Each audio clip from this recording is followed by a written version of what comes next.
Let us start. ਅਸੀਂ ਕੱਲ ਪੜ੍ਹ ਰਹੇ ਸੀਗੇ ਪੰਜਾਬ ਲੈਂਡ ਰੈਵਨਿਊ ਐਕਟ 1887। ਅਸੀਂ ਕੱਲ ਪੜ੍ਹਿਆ ਸੀ ਸੈਕਸ਼ਨ 150 ਤੋਂ ਔਨਵਰਡ ਸੈਕਸ਼ਨ 158 ਤੱਕ। ਸੈਕਸ਼ਨ 158 ਤੇ ਜਿਹੜਾ ਸਾਡਾ ਲੈਂਡ ਰੈਵਨਿਊ ਐਕਟ ਸੀਗਾ ਇਹ ਖਤਮ ਹੋ ਜਾਂਦਾ ਹੈ ਜੀ।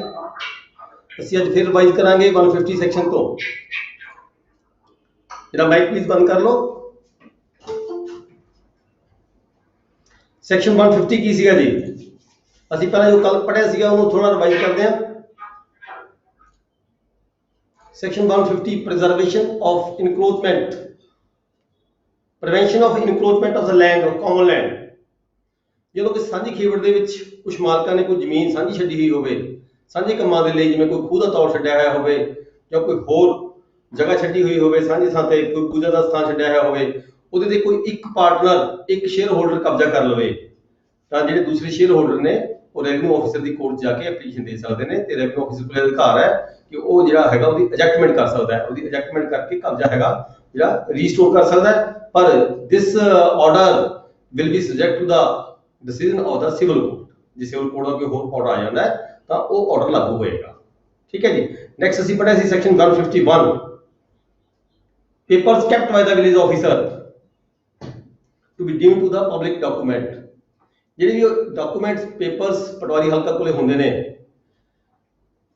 ਜਿਵੇਂ ਜਮ੍ਹਾਂਬੰਦੀ, ਖਸਰਾ ਗਰਦਾਵਰੀ, ਰੋਜ਼ਨਾਮਚਾ, register of accommodations, these are called the public documents. ਇਹ ਸਾਰੇ ਪਬਲਿਕ ਡਾਕੂਮੈਂਟ ਕਹਾਉਂਦੇ ਨੇ। ਪਬਲਿਕ ਡਾਕੂਮੈਂਟ ਤੇ ਪ੍ਰਾਈਵੇਟ ਡਾਕੂਮੈਂਟ 'ਚ ਕੀ ਫਰਕ ਹੁੰਦਾ ਹੈ? ਮੈਂ 1 ਮਿੰਟ ਲਵਾਂਗਾ। ਪਬਲਿਕ ਡਾਕੂਮੈਂਟ ਉਹ ਹੁੰਦਾ ਹੈ ਜਿਹੜਾ ਕਿ ਆਮ ਜਨਤਾ ਨੂੰ ਦੇਖਣ ਦਾ ਅਧਿਕਾਰ ਹੋਵੇ, ਉਹਦੀ ਕਾਪੀ ਲੈਣ ਦਾ ਅਧਿਕਾਰ ਹੋਵੇ।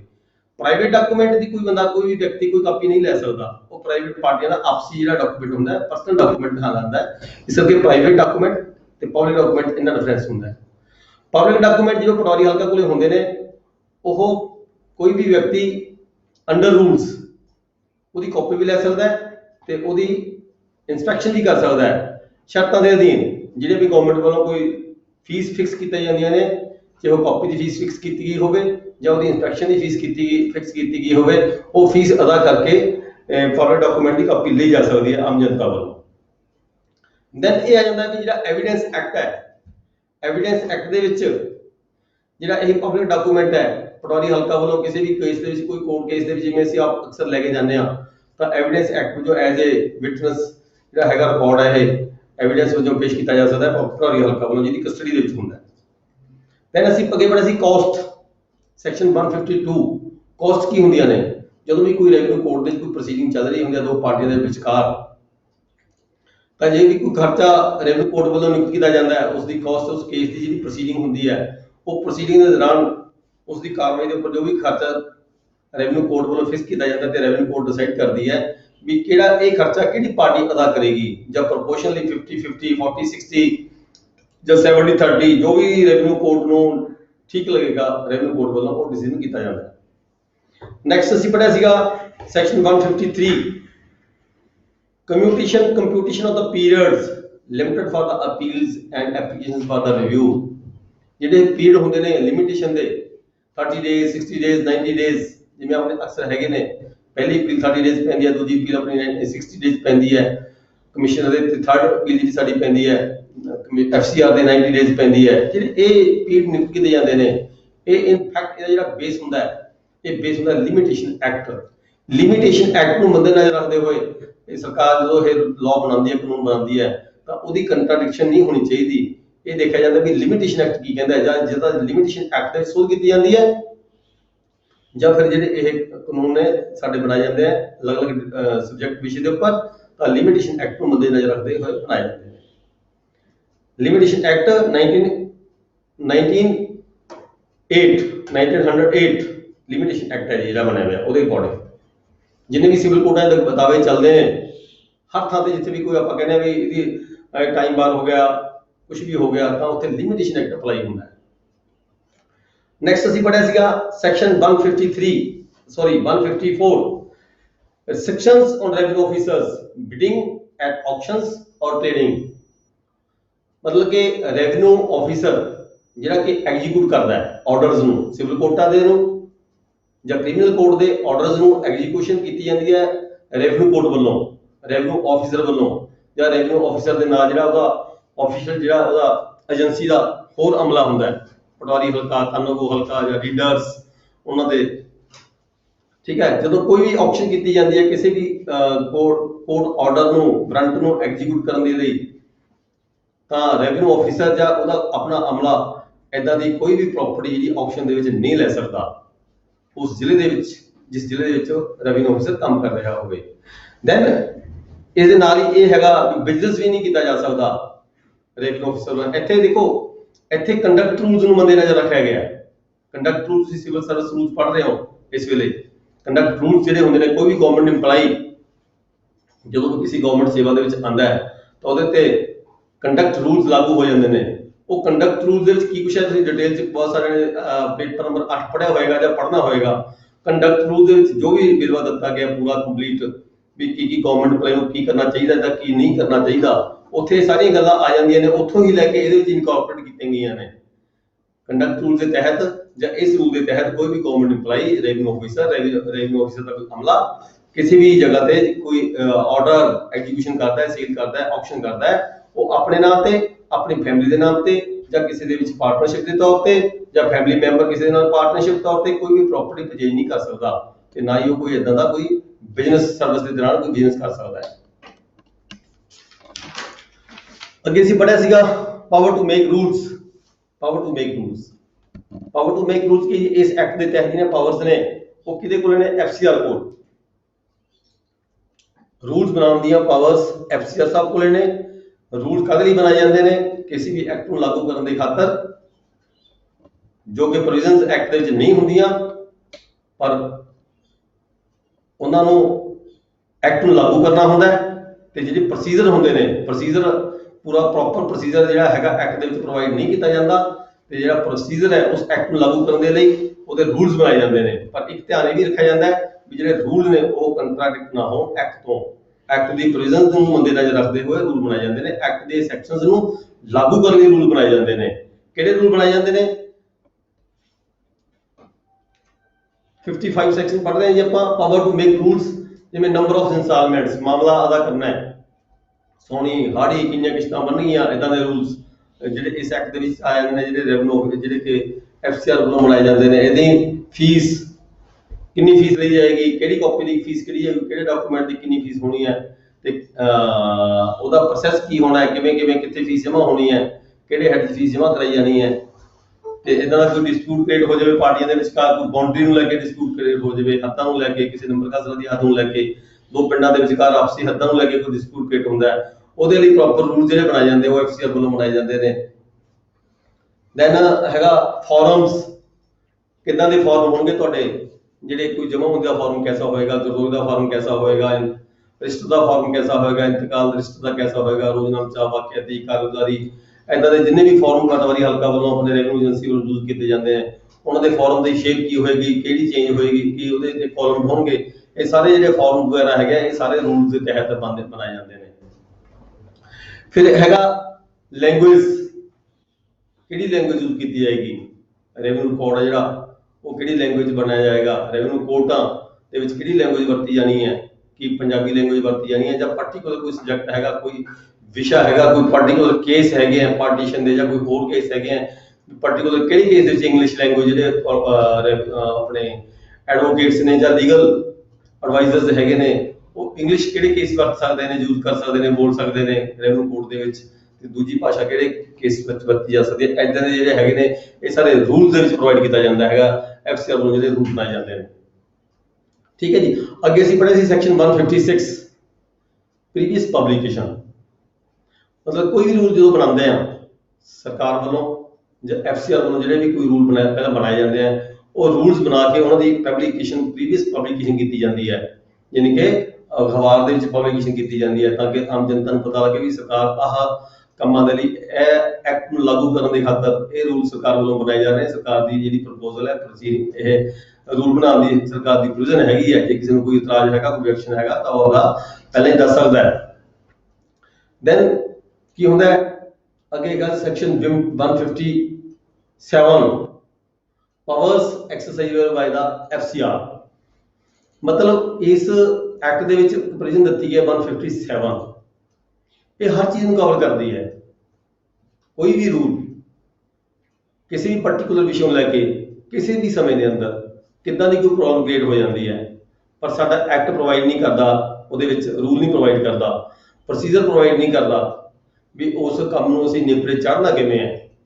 किसी तरह की कोई भी प्रॉब्लम क्रिएट होती है, कोई भी रिकॉर्ड बनाने के संबंध में, असैसमेंट करने के संबंध में, या रिकवरी करने के संबंध में, लैंड रेवेन्यू रिकवरी करने के संबंध में, बोली करने के संबंध में, अटैचमेंट करने के संबंध में, किसी तरह का कोई भी रूल्स एफसीआर को प्रोविजन हैगी है, power exercisable by the FCR time to time, समय के लिहाज नाल जिहड़ा एक्सरसाइज की जा सकती है, एफसीआर वालों रूल बनाए जा सकते हैं। नैक्सट ਅਸੀਂ ਪੜਿਆ ਸੀ ਸੈਕਸ਼ਨ 158 ਕੀ ਸੀਗਾ ਜੀ। ਇਹ ਬਹੁਤ ਇੰਪੋਰਟੈਂਟ ਸੈਕਸ਼ਨ ਹੈਗਾ, ਇਹਦੇ ਤੇ ਆਮ ਤੌਰ ਤੇ ਅਕਸਰ ਹਰ ਸਾਲ ਕੁਐਸਚਨ ਆ ਜਾਂਦਾ ਹੈ ਤੇ ਤੁਸੀਂ ਬੜਾ ਧਿਆਨ ਦੇ ਨਾਲ ਇਹ ਆਮ ਤੁਹਾਡੀ ਜਿਹੜੀ ਲਾਈਫ ਹੈਗੀ ਆ ਸਰਵਿਸ ਲਾਈਫ, ਉਹਦੇ ਵਿੱਚ ਵੀ ਇਹ ਯੂਟਿਲਾਈਜ਼ ਹੁੰਦਾ ਰਹਿੰਦਾ ਹੈ ਤੇ ਤੁਹਾਨੂੰ ਇਹਦੀ ਪੂਰੀ ਜਾਣਕਾਰੀ ਹੋਣੀ ਬਹੁਤ ਜ਼ਰੂਰੀ ਹੈ। ਤੇ ਇਹਦੇ ਬਾਰੇ ਵੀ ਆਪਾਂ ਥੋੜਾ ਜਿਹਾ ਪੜ੍ਹ ਲੈਣੇ ਅੱਜ ਫਿਰ ਕੱਲ ਡਿਸਕਸ ਕਰਦੇ ਹਾਂ। Jurisdiction of the civil court exclusion, ਮਤਲਬ ਕਿ ਸਿਵਲ ਕੋਡ ਦੀ ਜਿਹੜੀ ਜੁਰਿਸਡਿਕਸ਼ਨ ਹੈ ਰੈਵਨਿਊ ਮਾਮਲਿਆਂ ਦੇ ਵਿੱਚ, ਰੈਵਨਿਊ ਐਕਟ ਦੇ ਵਿੱਚ ਉਹਨੂੰ ਐਕਸਕਲੂਡ ਕੀਤਾ ਗਿਆ ਹੈ, ਮਤਲਬ ਕਿ ਉਸ ਨੂੰ ਸ਼ਾਮਲ ਨਹੀਂ ਕੀਤਾ ਗਿਆ। ਸਿਵਲ ਕੋਡ ਦੀ ਜੁਰਿਸਡਿਕਸ਼ਨ ਨੂੰ ਸ਼ਾਮਲ ਨਹੀਂ ਕੀਤਾ ਗਿਆ, ਯਾਨੀ ਕਿ ਕਿਹੜੇ ਮਾਮਲੇ ਜਿਹੜੇ ਹੈਗੇ ਨੇ ਜਿਹੜੇ ਸਿਵਲ ਕੋਡ ਦੇ ਵਿੱਚ ਇੰਟਰਟੇਨ ਨਹੀਂ ਕੀਤੇ ਜਾ ਸਕਦੇ ਇਸ ਲੈਂਡ ਰੈਵਨਿਊ ਐਕਟ ਦੇ ਅੰਦਰ। ਉਹਦੇ 'ਚ ਕੀ ਕਿਹਾ ਗਿਆ ਹੈ? ਸੈਕਸ਼ਨ ਪਹਿਲਾ ਹੈਗਾ sub section 1, civil court no jurisdiction, state government revenue officers power under this act।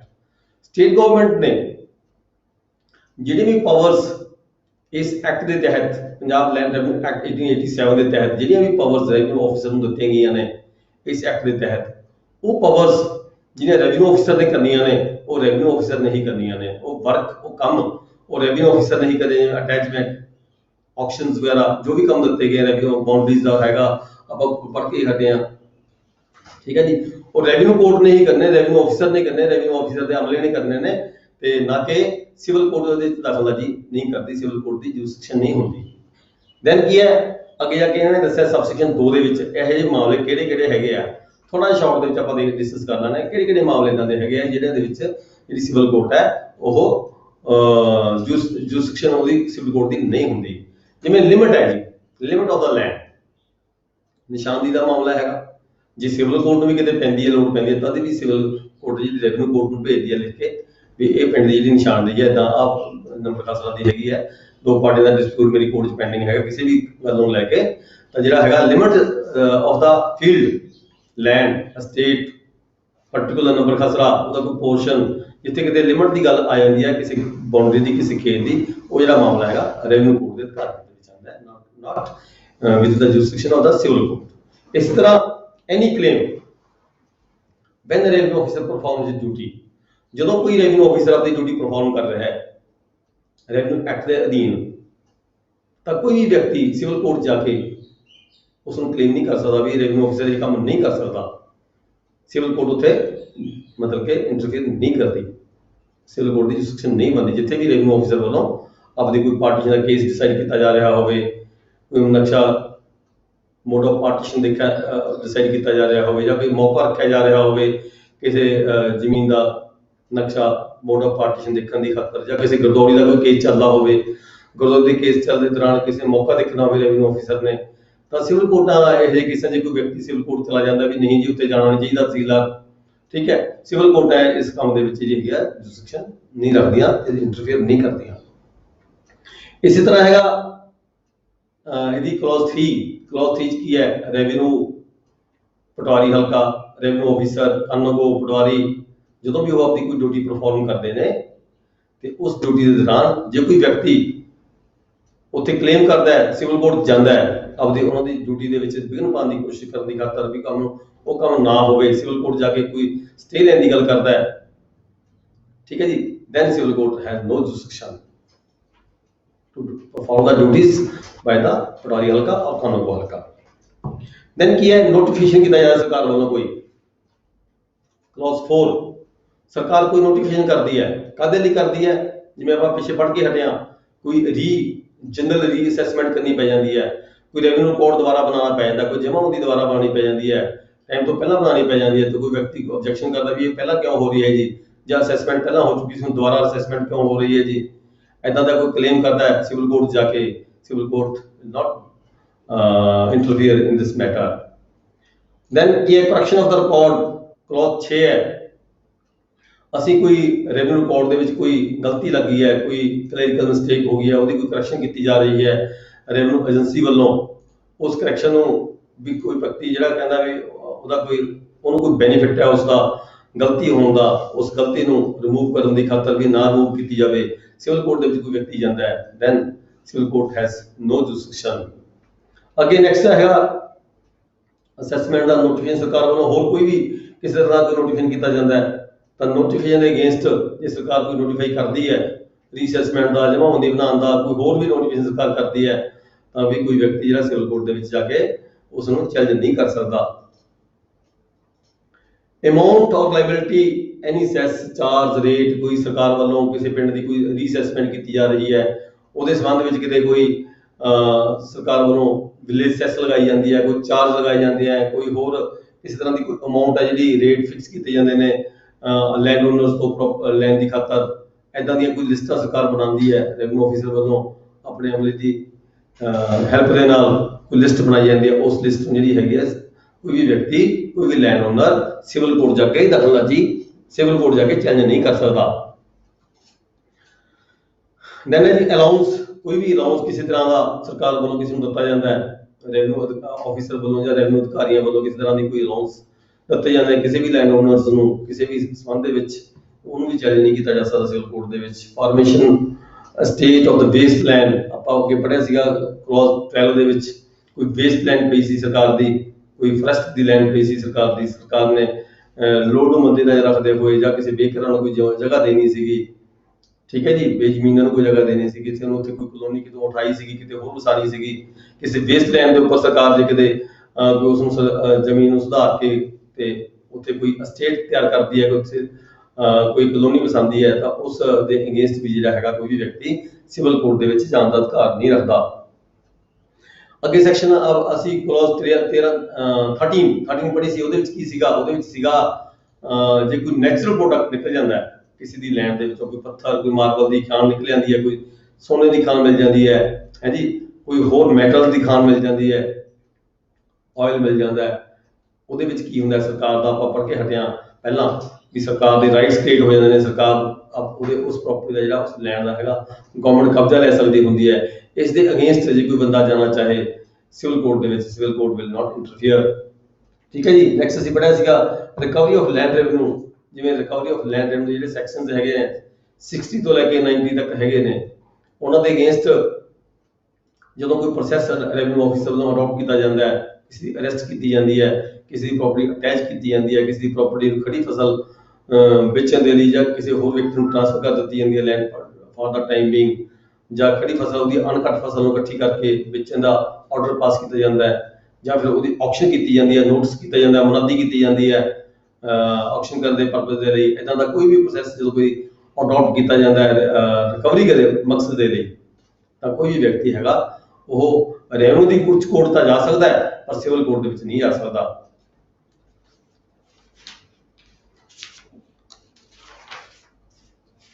ਅੱਗੇ ਅਸੀਂ ਪੜ੍ਹਿਆ ਸੀਗਾ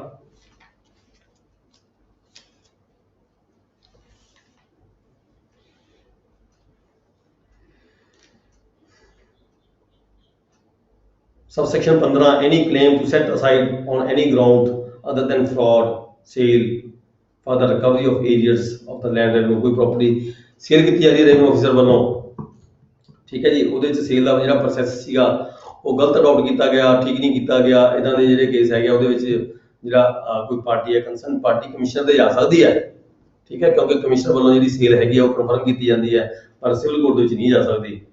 ਅੱਗੇ ਕਲਾਸ 16 ਸੀਗੀ amount or the liability of any person to pay any fee, fine, ਕਿਸੇ ਵਿਅਕਤੀ ਨੂੰ ਕੋਈ ਫਾਈਨ ਲੱਗ ਜਾਂਦਾ ਹੈ, ਕੋਈ ਫੀਸ ਅਦਾ ਕਰਨ ਲਈ ਕਿਹਾ ਜਾਂਦਾ ਹੈ, ਕੋਈ ਨੋਟਿਸ ਭੇਜਿਆ ਜਾਂਦਾ ਉਸ ਨੂੰ, ਠੀਕ ਹੈ, ਕੋਈ ਚਾਰਜ ਇੰਪੋਜ਼ ਕੀਤੇ ਜਾਂਦੇ ਉਹਦੇ ਅਗੇਂਸਟ ਤਾਂ ਉਹ ਨੋਟਿਸ ਨੂੰ ਲੈ ਕੇ ਜਿਹੜਾ ਵਿਅਕਤੀ ਹੈ ਸਿਵਲ ਕੋਰਟ ਨਹੀਂ ਜਾ ਸਕਦਾ। ਦੈਨ ਅੱਗੇ ਪੜ੍ਹਿਆ ਸੀ ਆਪਾਂ ਨੇ 17 any claim partition of a estate, ਜਦੋਂ ਕੋਈ ਜ਼ਮੀਨ ਦੀ ਪਾਰਟੀਸ਼ਨ ਕੀਤੀ ਜਾਂਦੀ ਹੈ ਰੈਵਨਿਊ ਆਫਿਸਰ ਵੱਲੋਂ, ਤਾਂ ਉਹਦੇ ਅਗੇਂਸਟ ਵੀ ਰੈਵਨਿਊ ਕੋਰਟ ਦੇ ਵਿੱਚ ਪਾਰਟੀਸ਼ਨ ਦੀ ਜਿਹੜੀ ਅਪੀਲ ਹੈ ਕਿਸੇ ਸਟੇਜ ਤੇ ਉਹ ਕੀਤੀ ਜਾ ਸਕਦੀ ਹੈ। ਕੁਐਸਚਨ ਆਫ ਟਾਈਟਲ ਨੂੰ ਲੈ ਕੇ ਜਾਂ ਮੋਡ ਆਫ ਪਾਰਟੀਸ਼ਨ ਨੂੰ ਲੈ ਕੇ ਰੈਵਨਿਊ ਕੋਰਟ ਤੱਕ ਕੀਤੀ ਜਾ ਸਕਦੀ ਹੈ, ਪਰ ਸਿਵਲ ਕੋਰਟ 'ਚ ਨਹੀਂ ਜਾ ਸਕਦੇ। ਦੈਨ 18 ਸੀਗਾ ਜਦੋਂ ਕੋਈ ਪਾਰਟੀਸ਼ਨ ਹੋ ਗਈ, ਉਹਨੂੰ ਨੰਬਰ ਖਸਰਾ ਅਲਾਟ ਹੋ ਗਈ, ਯਾਨੀ ਕਿ ਨਕਸ਼ਾ ਆੜਾ ਬਣ ਗਿਆ, ਨਕਸ਼ਾ ਆੜਾ ਪਾਸ ਹੋ ਗਿਆ, ਤੇ ਫਿਰ ਕੋਈ ਵਿਅਕਤੀ ਚਾਹੇ ਵੀ ਮੈਂ ਸਿਵਲ ਕੋਰਟ ਜਾ ਕੇ ਇਸ ਦੀ ਸਟੇ ਕਰਵਾ ਦੇਵਾਂ, civil court has no jurisdiction in this case. Then ਕੀ ਸੀਗਾ ਅੱਗੇ ਹੈਗਾ ਸੀਗਾ 18A, any question connected with or arising out of the relating to any proceedings for the determination of the boundaries, section 101, 100B, 101A, B, C, ਜਿੱਥੇ revision status ਹੁੰਦੀਆਂ ਨੇ, river ਦੇ ਕਾਰਨ ਜਿਹੜੀ ਪ੍ਰਾਪਰਟੀ ਹੈਗੀ ਆ ਉਹ ਪਿੰਡਾਂ ਦੀਆਂ ਹੱਦਾਂ ਜਿਹੜੀਆਂ ਹੁੰਦੀਆਂ ਨੇ ਉਹ ਖਰਾਬ ਹੋ ਜਾਂਦੀਆਂ ਨੇ, ਦੁਬਾਰਾ ਸਰਕਾਰ ਉਹਨਾਂ ਪਿੰਡਾਂ ਦੀਆਂ ਹੱਦਾਂ ਦੀ ਦੁਬਾਰਾ ਡਿਮਾਰਕੇਸ਼ਨ ਕਰਕੇ ਕਰਦੀ ਹੈ। ਉਹ ਆਰਡਰ ਜਦੋਂ ਵੀ ਰੈਵਨਿਊ ਆਫਿਸਰ ਵੱਲੋਂ ਕੋਈ ਕੀਤਾ ਜਾਂਦਾ ਹੈ ਇੱਦਾਂ ਦਾ, ਚੈਪਟਰ 8 ਦੇ ਵਿੱਚ ਅਸੀਂ ਪੜ੍ਹਿਆ ਸੀਗਾ, ਠੀਕ ਹੈ ਜੀ। ਇਹੋ ਜਿਹੇ ਇੱਦਾਂ ਦੇ ਆਰਡਰਾਂ ਦੇ ਅਗੇਂਸਟ ਵੀ ਕੋਈ ਵਿਅਕਤੀ ਸਿਵਲ ਕੋਰਟ ਦੇ ਵਿੱਚ ਨਹੀਂ ਜਾ ਸਕਦਾ। Any claim to set aside the disturb of division of the appraisement, ਜਦੋਂ ਕੋਈ ਪਾਰਟੀਆਂ ਦੇ ਵਿਚਕਾਰ ਕੋਈ ਡਿਸਪਿਊਟ ਕ੍ਰੀਏਟ ਹੋ ਜਾਂਦਾ ਹੈ ਪ੍ਰੋਪਰਟੀ ਫਸਲ ਨੂੰ ਵੰਡਣ ਨੂੰ ਲੈ ਕੇ, ਫਸਲ ਦੇ ਵੰਡਣ ਨੂੰ ਲੈ ਕੇ, ਤਾਂ ਕੀ ਹੈ ਇੱਕ ਪਾਰਟੀ ਜਿਹੜੀ ਕੰਸਰਨ ਪਾਰਟੀ ਹੁੰਦੀ ਹੈ, ਜਿਹਨੂੰ ਜ਼ਰੂਰਤ ਹੁੰਦੀ ਹੈ, ਉਹ ਰੈਵਨਿਊ ਕੋਰਟ 'ਚ ਆ ਕੇ ਐਪਲੀਕੇਸ਼ਨ ਦਿੰਦੀ ਹੈ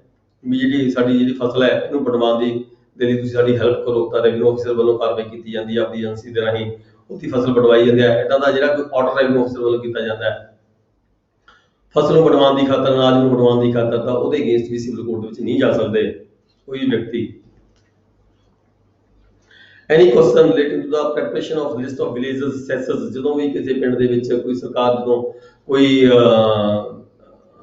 ਫਾਰਮੇਸ਼ਨ ਆਫ ਰਿਕਾਰਡ, ਨਵਾਂ ਰਿਕਾਰਡ ਤਿਆਰ ਕਰਦੀ ਹੈ ਜਾਂ ਰੀਅਸੈਸਮੈਂਟ ਹੁੰਦੀ ਹੈ, ਜਨਰਲ ਰੀਅਸੈਸਮੈਂਟ ਹੁੰਦੀ ਹੈ, ਤਾਂ ਜਦੋਂ ਕੋਈ ਲਿਸਟ ਬਣਾਈ ਜਾਂਦੀ ਹੈ ਵੀ ਕਿਹੜੇ ਵਿਅਕਤੀ ਤੋਂ, ਕਿਹੜੇ ਲੈਂਡ ਓਨਰ ਤੋਂ ਕਿੰਨਾ ਜਿਹੜਾ ਲੈਂਡ ਰੈਵਨਿਊ ਹੈ, ਸੌਰੀ ਲੈਂਡ ਰੈਵਨਿਊ ਸੈਸ ਇਕੱਠੀ ਕੀਤੀ ਜਾਣੀ ਹੈ, ਉਸ ਲਿਸਟ ਜਿਹੜੀ ਲਿਸਟ ਬਣ ਚੁੱਕੀ ਹੈ ਉਸ ਲਿਸਟ ਦੇ ਅਗੇਂਸਟ ਵੀ ਕੋਈ ਵਿਅਕਤੀ ਸਿਵਲ ਕੋਰਟ ਵਿੱਚ ਨਹੀਂ ਜਾ ਸਕਦਾ। ਫਿਰ ਹੈਗਾ 21 subsection 21 clause, any proceeding under this act for the communication of the dues of a superior landowner, ਜਦੋਂ ਕੋਈ ਦੋ ਪਾਰਟੀਆਂ ਦਾ ਡਿਸਪਿਊਟ ਹੋ ਜਾਂਦਾ ਹੈ, ਸੁਪੀਰੀਅਰ ਲੈਂਡ ਦਾ ਇਨਫੀਰੀਅਰ ਲੈਂਡ ਦਾ ਮਾਮਲਾ ਅਦਾ ਕਰਨ ਨੂੰ ਲੈ ਕੇ, ਜਦੋਂ ਫਸਲ ਦੇ ਆਧਾਰ ਮਾਮਲਾ ਹੁੰਦਾ ਵੀ ਜਿੰਨੀ ਫਸਲ ਹੋਏਗੀ ਉਹਦੇ ਮੁਤਾਬਕ ਤੁਸੀਂ ਕਿੰਨਾ ਦਿਓਗੇ, ਤਾਂ ਇੱਕ ਪਾਰਟੀ ਜਿਹੜੀ ਹੈਗੀ ਇਨਫੀਰੀਅਰ ਲੈਂਡ ਜਾਂ ਸੁਪੀਰੀਅਰ ਲੈਂਡ ਕੋਰਟ 'ਚ ਚਲਾ ਜਾਂਦਾ ਹੈ, ਕੋਰਟ ਕੀ ਸਿਵਲ ਕੋ ਰੈਵਨਿਊ ਕੋਰਟ ਚਲਾ ਜਾਂਦਾ ਹੈ। ਰੈਵਨਿਊ ਕੋਰਟ ਵੱਲੋਂ ਜਿਹੜਾ ਹੈਗਾ ਉਹਦੀ ਹੱਦਬੰਦੀ ਤੈਅ ਕਰ ਦਿੱਤੀ ਜਾਂਦੀ ਹੈ ਵੀ 30% ਇਨ ਫਿਊਚਰ ਤੁਸੀਂ ਅਦਾ ਕਰੋਗੇ, 70% ਫਲਾਣਾ ਅਦਾ ਕਰੇਗਾ। ਇੱਦਾਂ ਦਾ ਕੋਈ ਆਰਡਰ 70-30 ਜਾਂ 50-50 ਜਾਂ 60-40 ਦਾ ਰੈਵਨਿਊ ਆਫਿਸਰ ਵੱਲੋਂ ਕੀਤਾ ਜਾਂਦਾ ਹੈ। ਇਸ ਆਰਡਰ ਦੇ ਅਗੇਂਸਟ ਵੀ ਸਿਵਲ ਕੋਰਟ ਦੇ ਵਿੱਚ ਮੁਕੱਦਮਾ ਦਾਇਰ ਕਿਸੇ ਵੀ ਪਾਰਟੀ ਵੱਲੋਂ ਨਹੀਂ ਕੀਤਾ ਜਾ ਸਕਦਾ ਵੀ ਇਹ ਜਿਹੜਾ ਆਰਡਰ ਹੈ ਗਲਤ ਹੈਗਾ। Any claim arising out of the enforcement of agreement, ਜਦੋਂ ਕੋਈ ਵਿਅਕਤੀ ਮਾਮਲਾ ਅਦਾ ਕਰਨ ਤੋਂ ਅਸਮਰਥ ਹੋ ਜਾਂਦਾ ਹੈ,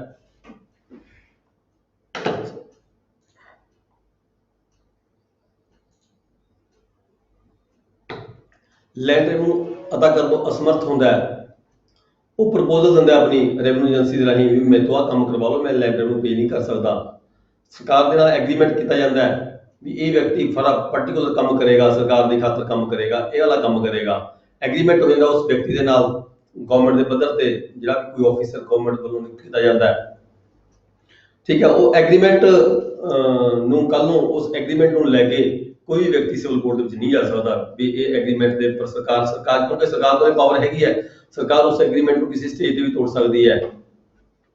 ਪਰ ਜਦੋਂ ਸਰਕਾਰ ਵੱਲੋਂ ਇਦਾਂ ਦਾ ਕੋਈ ਐਕਸ਼ਨ ਕੀਤਾ ਜਾਂਦਾ ਹੈ ਤਾਂ ਦੂਸਰਾ ਜਿਹੜਾ ਵਿਅਕਤੀ ਹੈਗਾ ਉਹ ਸਿਵਲ ਕੋਰਟ ਨਹੀਂ ਜਾ ਸਕਦਾ, ਰੈਵਨਿਊ ਕੋਰਟ ਜਾ ਸਕਦਾ ਹੈ। Any claim arising out of the, ਅੱਗੇ 23 ਹੈ ਜੀ, any claim arising out of the liability of assignee, ਕੋਈ ਵੀ ਅਸਾਈਨੀ ਹੈ ਜਿਹਨੂੰ ਸਰਕਾਰ ਵੱਲੋਂ ਮਾਮਲਾ ਦੀ ਜਿਹੜੀ ਰਕਮ ਹੈ ਇੱਕ ਪਿੰਡ ਦੀ, ਦੋ ਪਿੰਡ ਦੀ, ਤਿੰਨ ਪਿੰਡਾਂ ਦੀ ਦਿੱਤੀ ਜਾਂਦੀ ਹੈ, ਤੇ ਜਦੋਂ ਕਿਤੇ ਉਸ ਪਿੰਡ ਦੀ ਕੋਈ ਅਸੈਸਮੈਂਟ ਹੁੰਦੀ ਹੈ, ਅਸੈਸਮੈਂਟ ਦੇ ਦੌਰਾਨ ਕੁਝ ਖਰਚੇ ਪੈਂਦੇ ਨੇ ਉਸ ਲੈਂਡ ਦੇ ਉੱਪਰ ਅਸੈਸਮੈਂਟ ਕਰਨ ਦੇ ਲਈ, ਤਾਂ ਉਹ ਖਰਚਿਆਂ ਦੀ ਡਿਡਕਸ਼ਨ ਜਦੋਂ ਕੀਤੀ ਜਾਂਦੀ ਹੈ ਗਵਰਨਮੈਂਟ ਵੱਲੋਂ, ਡਿਡਕਸ਼ਨ ਕਰਕੇ ਬਾਕੀ ਜਿਹੜੀ ਰਕਮ ਹੈ ਉਸ ਅਸਾਈਨ ਨੂੰ ਦਿੱਤੀ ਜਾਂਦੀ ਹੈ। ਤਾਂ ਉਸ ਆਰਡਰ ਜੋ ਡਿਡਕਸ਼ਨ ਦਾ ਜਿਹੜਾ ਆਰਡਰ ਹੈਗਾ उस ऑर्डर के तहत जेकर असाइनी चाहे भी मैं कोर्ट जाके आपका क्लेम करा भी मैनू पूरी रकम नहीं मिली हैगी तो नहीं की जा सकती। इदां दे ये केस है जिहड़े आपां पढ़ रहे हैं जिन्हां दे केस जिन्हां दे विच जिहड़ी सिविल कोर्ट हैगी है वो जुरिसडिक्शन सिविल कोर्ट नूं नहीं दित्ती गई, रेवन्यू ऑफिसर ही रेवन्यू एजेंसी ही कर सकती है। नैक्सट ਇਹਦੇ ਨਾਲ ਜਿਹੜਾ ਸਾਡਾ ਲੈਂਡ ਰੈਵਨਿਊ ਐਕਟ ਸੀਗਾ ਇਹ ਸਾਡੀ 158 ਲਾਸਟ ਸੈਕਸ਼ਨ ਸੀਗੀ। ਇਹਦੇ ਨਾਲ ਰੈਵਨਿਊ ਲੈਂਡ ਰੈਵਨਿਊ ਐਕਟ ਸਾਡਾ ਖਤਮ ਹੁੰਦਾ ਜੀ ਇੱਥੇ। ਤੇ ਅੱਜ ਅਸੀਂ ਸਟਾਰਟ ਕਰਾਂਗੇ land revenue rules, Punjab land revenue rules ਹੈ ਜੀ। ਇੱਕ ਕੁਐਸਚਨ ਆ, ਇਹ ਦੱਸਿਓ ਜਿਹੜਾ ਰੇਟ ਅਸੈਸ ਕਰਦੇ ਜਦੋਂ ਗਵਰਨਮੈਂਟ ਨੇ ਲੈਂਡ ਐਕੁਜੀਸ਼ਨ ਕਰਨੀ ਆ, ਲੈਂਡ ਕੋਈ ਐਕਵਾਇਰ ਕਰਨੀ ਆ, ਉਹਦੇ ਵਿੱਚ ਰੇਟ ਅਸੈਸ ਕਰਦੇ ਆ ਸਾਡਾ ਡਿਪਾਰਟਮੈਂਟ, ਕੀ ਉਹਦੇ ਵਿੱਚ ਸਿਵਲ ਕੋਡ ਦੀ ਇੰਟਰਫੇਰੈਂਸ ਹੈ? ਉਹ ਲੈਂਡ ਰੈਵਨਿਊ ਐਕਟ ਹੈ ਜੀ, ਉਹਨਾਂ ਦੀ land acquisition act fair compensation act 2013 ਪਹਿਲਾਂ ਹੈਗਾ ਸੀਗਾ 1887 1889 ਸੇ ਮੇਰੇ ਖਿਆਲ ਸੀਗਾ, ਹੁਣ ਹੈਗਾ ਫੇਅਰ ਕੰਪਨਸੇਸ਼ਨ ਐਕਟ 2013। ਉਹਦੇ ਵਿੱਚ ਰੇਟ ਫਿਕਸ ਕਰਨ ਦੇ ਵਿੱਚ ਕੋਈ ਇੰਟਰਫੇਰੈਂਸ ਨਹੀਂ ਹੁੰਦੀ, ਪਰ ਜਿਹੜੇ ਰੇਟ ਫਿਕਸ ਕਰਕੇ ਜੋ ਅਵਾਰਡ ਦਿੱਤੀ ਗਈ ਉਸ ਅਵਾਰਡ ਨੂੰ ਚੇਂਜ ਕੀਤਾ ਜਾ ਸਕਦਾ ਸਿਵਲ ਕੋਰਟ ਦੇ ਵਿੱਚ। ਠੀਕ ਹੈ ਉਹ ਇੱਕ ਵੱਖਰਾ ਐਕਟ ਆ ਗਿਆ, ਇਹ ਐਕਟ ਨਹੀਂ ਹੈਗਾ। ਉਹ ਫੇਅਰ ਕੰਪਨਸੇਸ਼ਨ ਐਕਟ 2013 ਹੈ। ਹਾਂਜੀ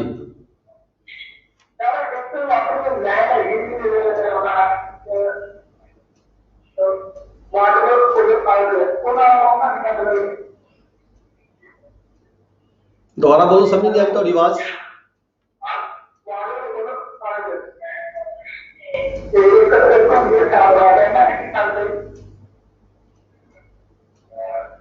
ਤੁਹਾਡੀ ਆਵਾਜ਼ ਨਹੀਂ ਸਮਝ ਆ ਰਹੀ ਜੀ, ਕੀ ਕਹਿ ਰਹੇ ਹੋ? ਇਹ ਪਰਸਨਲ ਕੀ ਕੁਐਸਚਨ ਹੈ? ਇਸੇ ਆਪਾਂ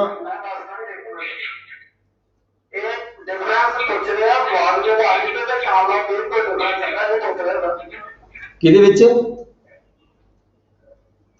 ਬਾਕੀ ਯਾਰ ਕਮਾਈ ਫੰਡ ਵਗੈਰਾ ਮੈਂ ਦੱਸ ਦੂੰਗੀ। ਵਾਸਗੋ ਲਾਜ ਦੇ ਪਿੰਡਾਂ ਦੇ ਰਿਵਾਜ ਜਿਹੜੇ ਉਹਨਾਂ ਨੂੰ ਪੁੱਛ ਰਿਹਾ, ਪਿੰਡਾਂ ਦੇ ਰਿਵਾਜ ਜਿਹੜੇ ਵਾਸਗੋ ਲਾਜ ਜੀ। ਵਾਸਗੋ ਲਾਜ ਦੇ ਕਿਸ ਤਰ੍ਹਾਂ ਦਾ ਪਿੰਡ ਦਾ ਜਿਹੜਾ ਸੰਵਿਧਾਨ ਹੁੰਦਾ ਹੈ, ਪਿੰਡ ਦੇ ਵਾਸਗੋ ਲਾਜ ਦੇ ਵਿੱਚ ਹਾਂ ਆਪਾਂ ਉਦੋਂ ਡਿਸਕਸ ਕਰਾਂਗੇ। ਆਪਾਂ ਹੁਣ ਵਿਸ਼ੇ ਤੋਂ ਨਾ ਭਟਕੀਏ ਜੀ। ਜੇ ਇਸ ਵਿਸ਼ੇ ਨਾਲ ਕੋਈ ਸੰਬੰਧਿਤ ਕੁਐਸਚਨ ਹੈ ਤਾਂ ਕਰੋ ਪਲੀਜ਼, ਹੈ ਨਾ, ਜਦੋਂ ਆਪਾਂ ਕੰਸਰਨਡ ਸਬਜੈਕਟ ਪੜਾਂਗੇ। ਸਰ ਜਦੋਂ ਕੋਈ ਮਾਈਨ ਵਗੈਰਾ ਜਿਹੜੀ ਹੈਗੀਆਂ ਮਿਲ ਜਾਂਦੀਆਂ ਕਿਸੇ ਲੈਂਡ ਆਰਡਰ ਦੀ ਜ਼ਮੀਨ ਦੇ ਵਿੱਚੋਂ, ਹਾਂ ਤਾਂ ਠੀਕ ਹੈ, ਉਸ ਜ਼ਮੀਨ ਕਬਜ਼ਾ ਉਹ ਜਿਹੜੀ ਕਬਜ਼ਾ ਸਰਕਾਰ ਦਾ ਹੋ ਜਾਂਦਾ, ਬਿਲਕੁਲ ਹੋ ਜਾਂਦਾ ਜੀ। ਹਾਂ ਕਿਆ ਦੇ ਕੰਪਨਸੇਟ ਦੇ ਬਿਲਕੁਲ ਕੀਤਾ ਜਾਂਦਾ ਹੈ ਜੀ, ਬਿਲਕੁਲ ਕੀਤਾ ਜਾਂਦਾ। ਉਹਦੇ ਮਾਈਨਿੰਗ ਰੂਲਸ ਵੱਖਰੇ ਹੈਗੇ ਆ। ਉਹ ਮਾਈਨਿੰਗ ਰੂਲ ਦੇ ਤਹਿਤ ਕੁਝ ਪਰਸੈਂਟੇਜ ਉਸ ਵਿਅਕਤੀ ਨੂੰ ਮਿਲਦੀ ਹੈ। 30% ਜਾਂ 35% ਜੋ ਹੈਗਾ ਉਹ ਮਾਈਨਿੰਗ ਰੂਲਸ ਹੈਗੇ ਨੇ ਵੱਖਰੇ। ਮਾਈਨਿੰਗ ਐਕਟ ਵੱਖਰਾ ਹੈਗਾ। ਉਸ ਐਕਟ ਦੇ ਅਧੀਨ ਉਹਦੇ ਕਾਰਵਾਈ ਜਿਹੜੀ ਹੁੰਦੀ ਹੈ ਉਹ ਮਾਲਕ ਨੂੰ ਵੀ ਕੰਪਨਸੇਟ ਕੀਤਾ ਜਾਂਦਾ ਹੈ। ਮਾਲਕ ਨੂੰ ਆਪਾਂ ਇਸ ਐਕਟ ਦੇ ਵਿੱਚ ਵੀ ਪੜ੍ਹਿਆ ਸੀਗਾ ਵੀ ਮਾਲਕ ਨੂੰ ਜੇ ਕੋਈ ਉਹਦੀ ਜਿਹੜੀ ਪ੍ਰਾਪਰਟੀ ਹੈ ਖਰਾਬ ਹੁੰਦੀ ਹੈ, ਉਹਦੀ ਜ਼ਮੀਨ ਖਰਾਬ ਹੁੰਦੀ ਹੈ, ਉਹਦਾ ਮੁਆਵਜ਼ਾ ਵੱਖਰਾ ਦਿੱਤਾ ਜਾਂਦਾ ਹੈ ਤੇ ਉਹ ਜਿਹੜਾ ਉਹਦੇ ਤੋਂ ਪ੍ਰੋਫਿਟ ਹੁੰਦਾ ਹੈ ਉਹ ਪ੍ਰੋਫਿਟ ਦੇ ਵਿੱਚ ਸ਼ੇਅਰਿੰਗ ਵੱਖਰੀ ਮਾਲਕ ਨੂੰ ਹੁੰਦੀ ਮਿਲਦੀ ਹੈ। ਓਕੇ ਹਾਂਜੀ ਹਾਂਜੀ ਹਾਂਜੀ। ਹੁਣ ਆਪਾਂ ਪੜਾਂਗੇ ਜੀ ਪੰਜਾਬ ਲੈਂਡ ਰੈਵਨਿਊ ਰੂਲਸ। ਦੇਖੋ ਜੀ ਹੈਗੀ ਤੁਹਾਡੇ ਕੋਲ ਸਾਰਿਆਂ ਕੋਲ book Punjab land revenue rules.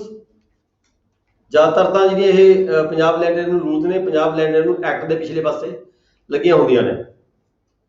Punjab land revenue rules 99 ਹੈ ਜੀ ਸਰ, ਹੈਗੀ। ਠੀਕ ਹੈ ਜੀ। ਨਿਕਾਲੋ ਜੀ ਸਾਰੇ ਬੰਦੇ ਆਪਣੇ ਆਪਣਾ बुक निकालो जी। Punjab land revenue rules 99 1909 village headman. Let start. Books सारे ने ओपन कर लीजिए अपनी बुक्स।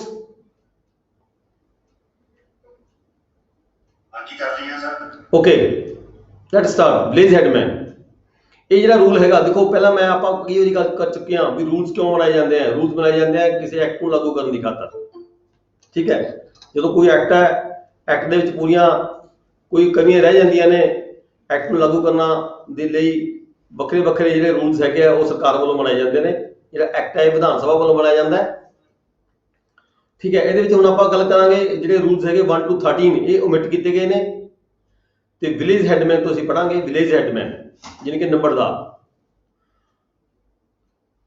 आप पढ़ेंगे रूल नंबर 14 नंबरदार number of the headman.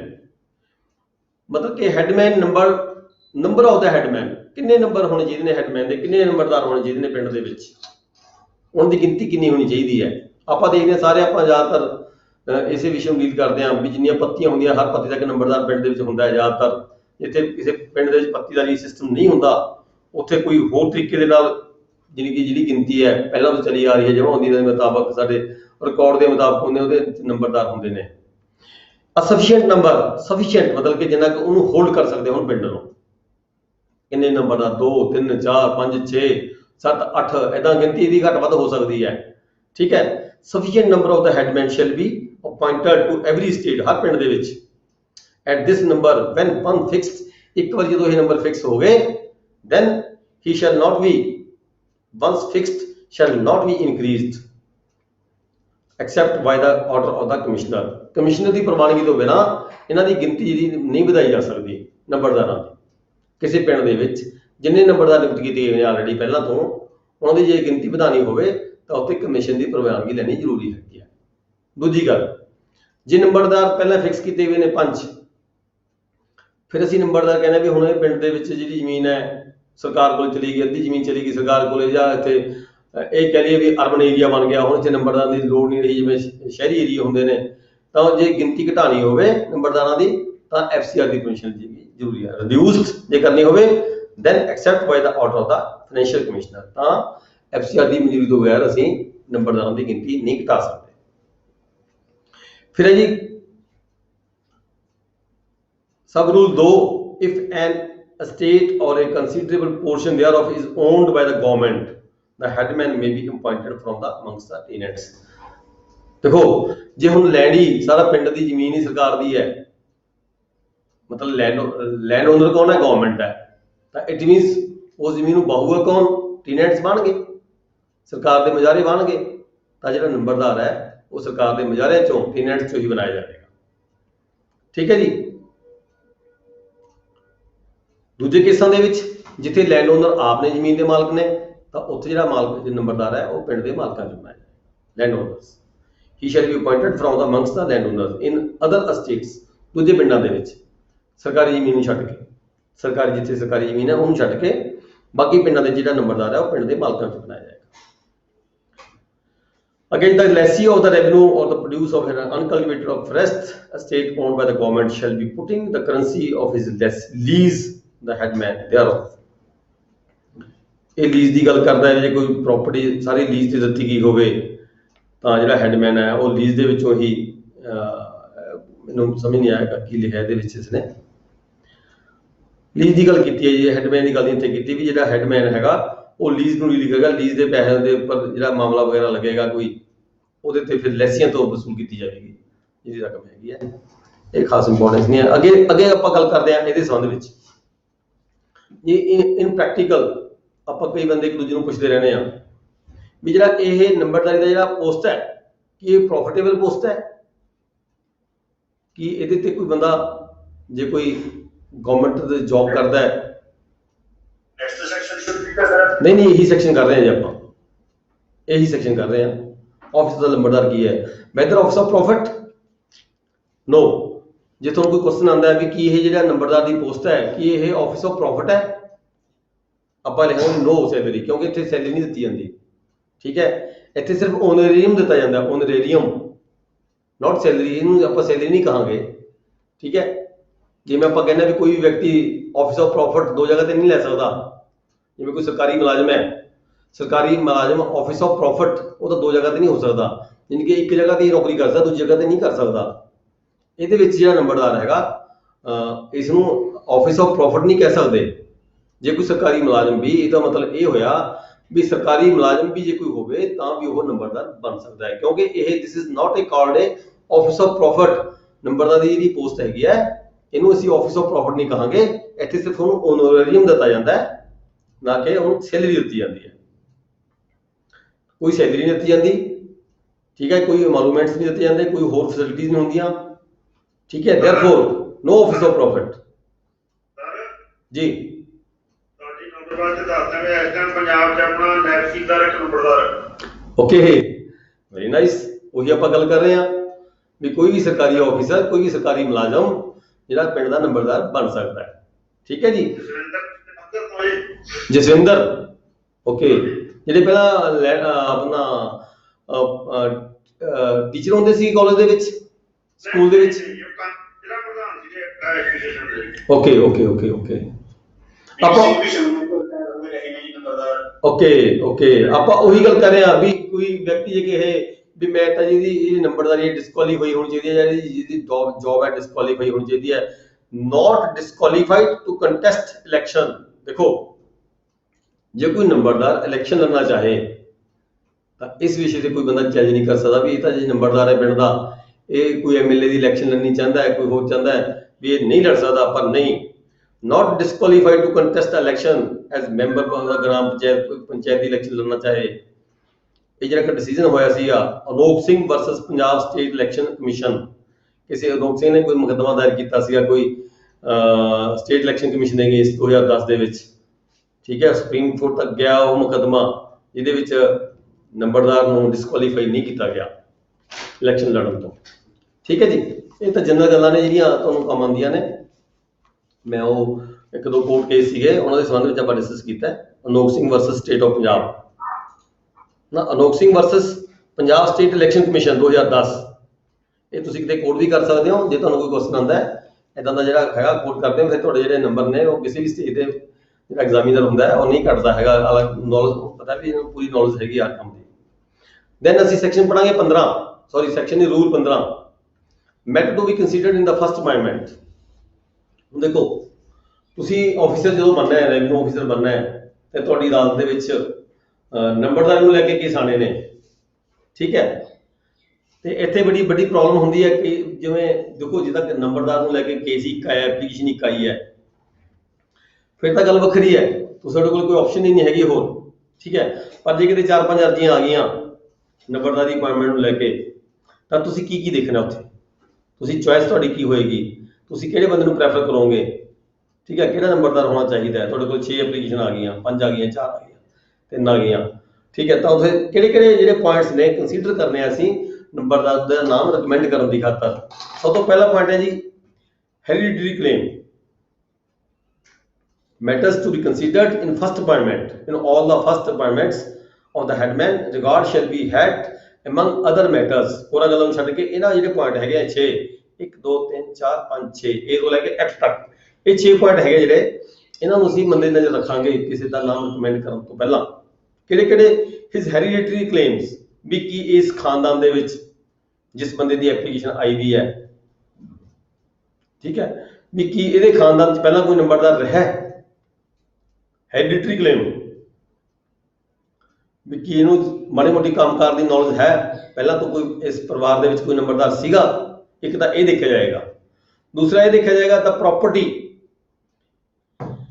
in the state possessed by the candidate to secure the recovery of the land revenue. देखो नंबरदार ने मामला इकट्ठा करना होता है, ठीक है, मामला इकट्ठा करके ਉਹਦੇ ਕੋਲ ਰਹਿੰਦਾ ਹੈ, ਫਿਰ ਉਹਨੇ ਜਮ੍ਹਾਂ ਕਰਵਾਉਣਾ ਹੁੰਦਾ ਹੈ।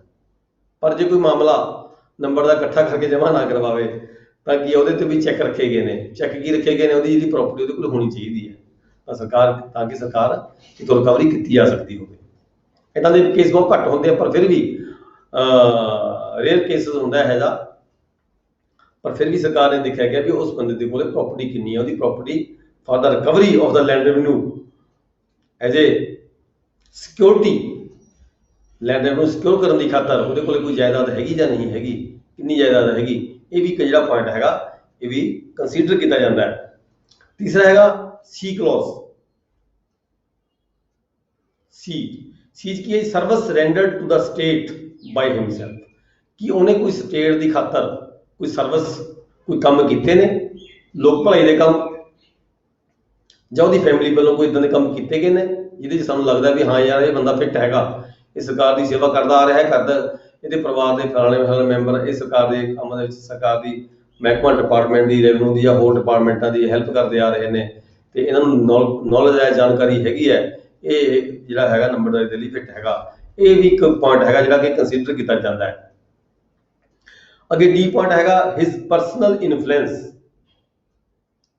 ਕਿਸ ਵਿਅਕਤੀ ਦਾ ਪਰਸਨਲ ਇਨਫਲੂਐਂਸ ਕਿਹਾ ਜਾਏ, ਉਹਦਾ ਆਪਦਾ ਕੀ ਪ੍ਰਭਾਵ ਹੈ, ਕਿ ਉਹਦੀ ਕੋਈ ਗੱਲ ਸੁਣਦਾ ਹੈ ਜਾਂ ਉਹਦੀ ਕੋਈ ਗੱਲ ਨੂੰ ਕੋਈ ਧਿਆਨ ਨਹੀਂ ਦਿੰਦਾ, ਉਹਦੀ ਕਹੀ ਗੱਲ ਦੇ ਵੱਲ ਕੋਈ ਉਹਦਾ ਵਜ਼ਨ ਨਹੀਂ ਹੁੰਦਾ, ਉਹਦੇ ਵਿੱਚ ਕਹੀ ਹੋਈ ਗੱਲ ਦੇ ਵਿੱਚ ਉਹਦਾ ਪਰਸਨਲ ਇਨਫਲੂਐਂਸ ਕੀ ਹੈ ਤੇ ਉਸ ਵਿਅਕਤੀ ਦਾ ਕਰੈਕਟਰ ਕਿਹੋ ਜਿਹਾ ਹੈ, ਲੋਕ ਉਹਨੂੰ ਕਿੱਦਾਂ ਦੀ ਨਜ਼ਰ ਨਾਲ ਦੇਖਦੇ ਨੇ, ਚਾਲ ਚੱਲਣ ਵਧੀਆ ਹੋਣਾ ਚਾਹੀਦਾ ਹੈ, ਤਾਂ ਹੀ ਆਪਾਂ ਉਹਦੀ ਕਰੈਕਟਰ ਰਿਪੋਰਟ ਲੈਂਦੇ ਹਾਂ ਮਹਿਕਮਾ ਪੁਲਿਸ ਤੋਂ।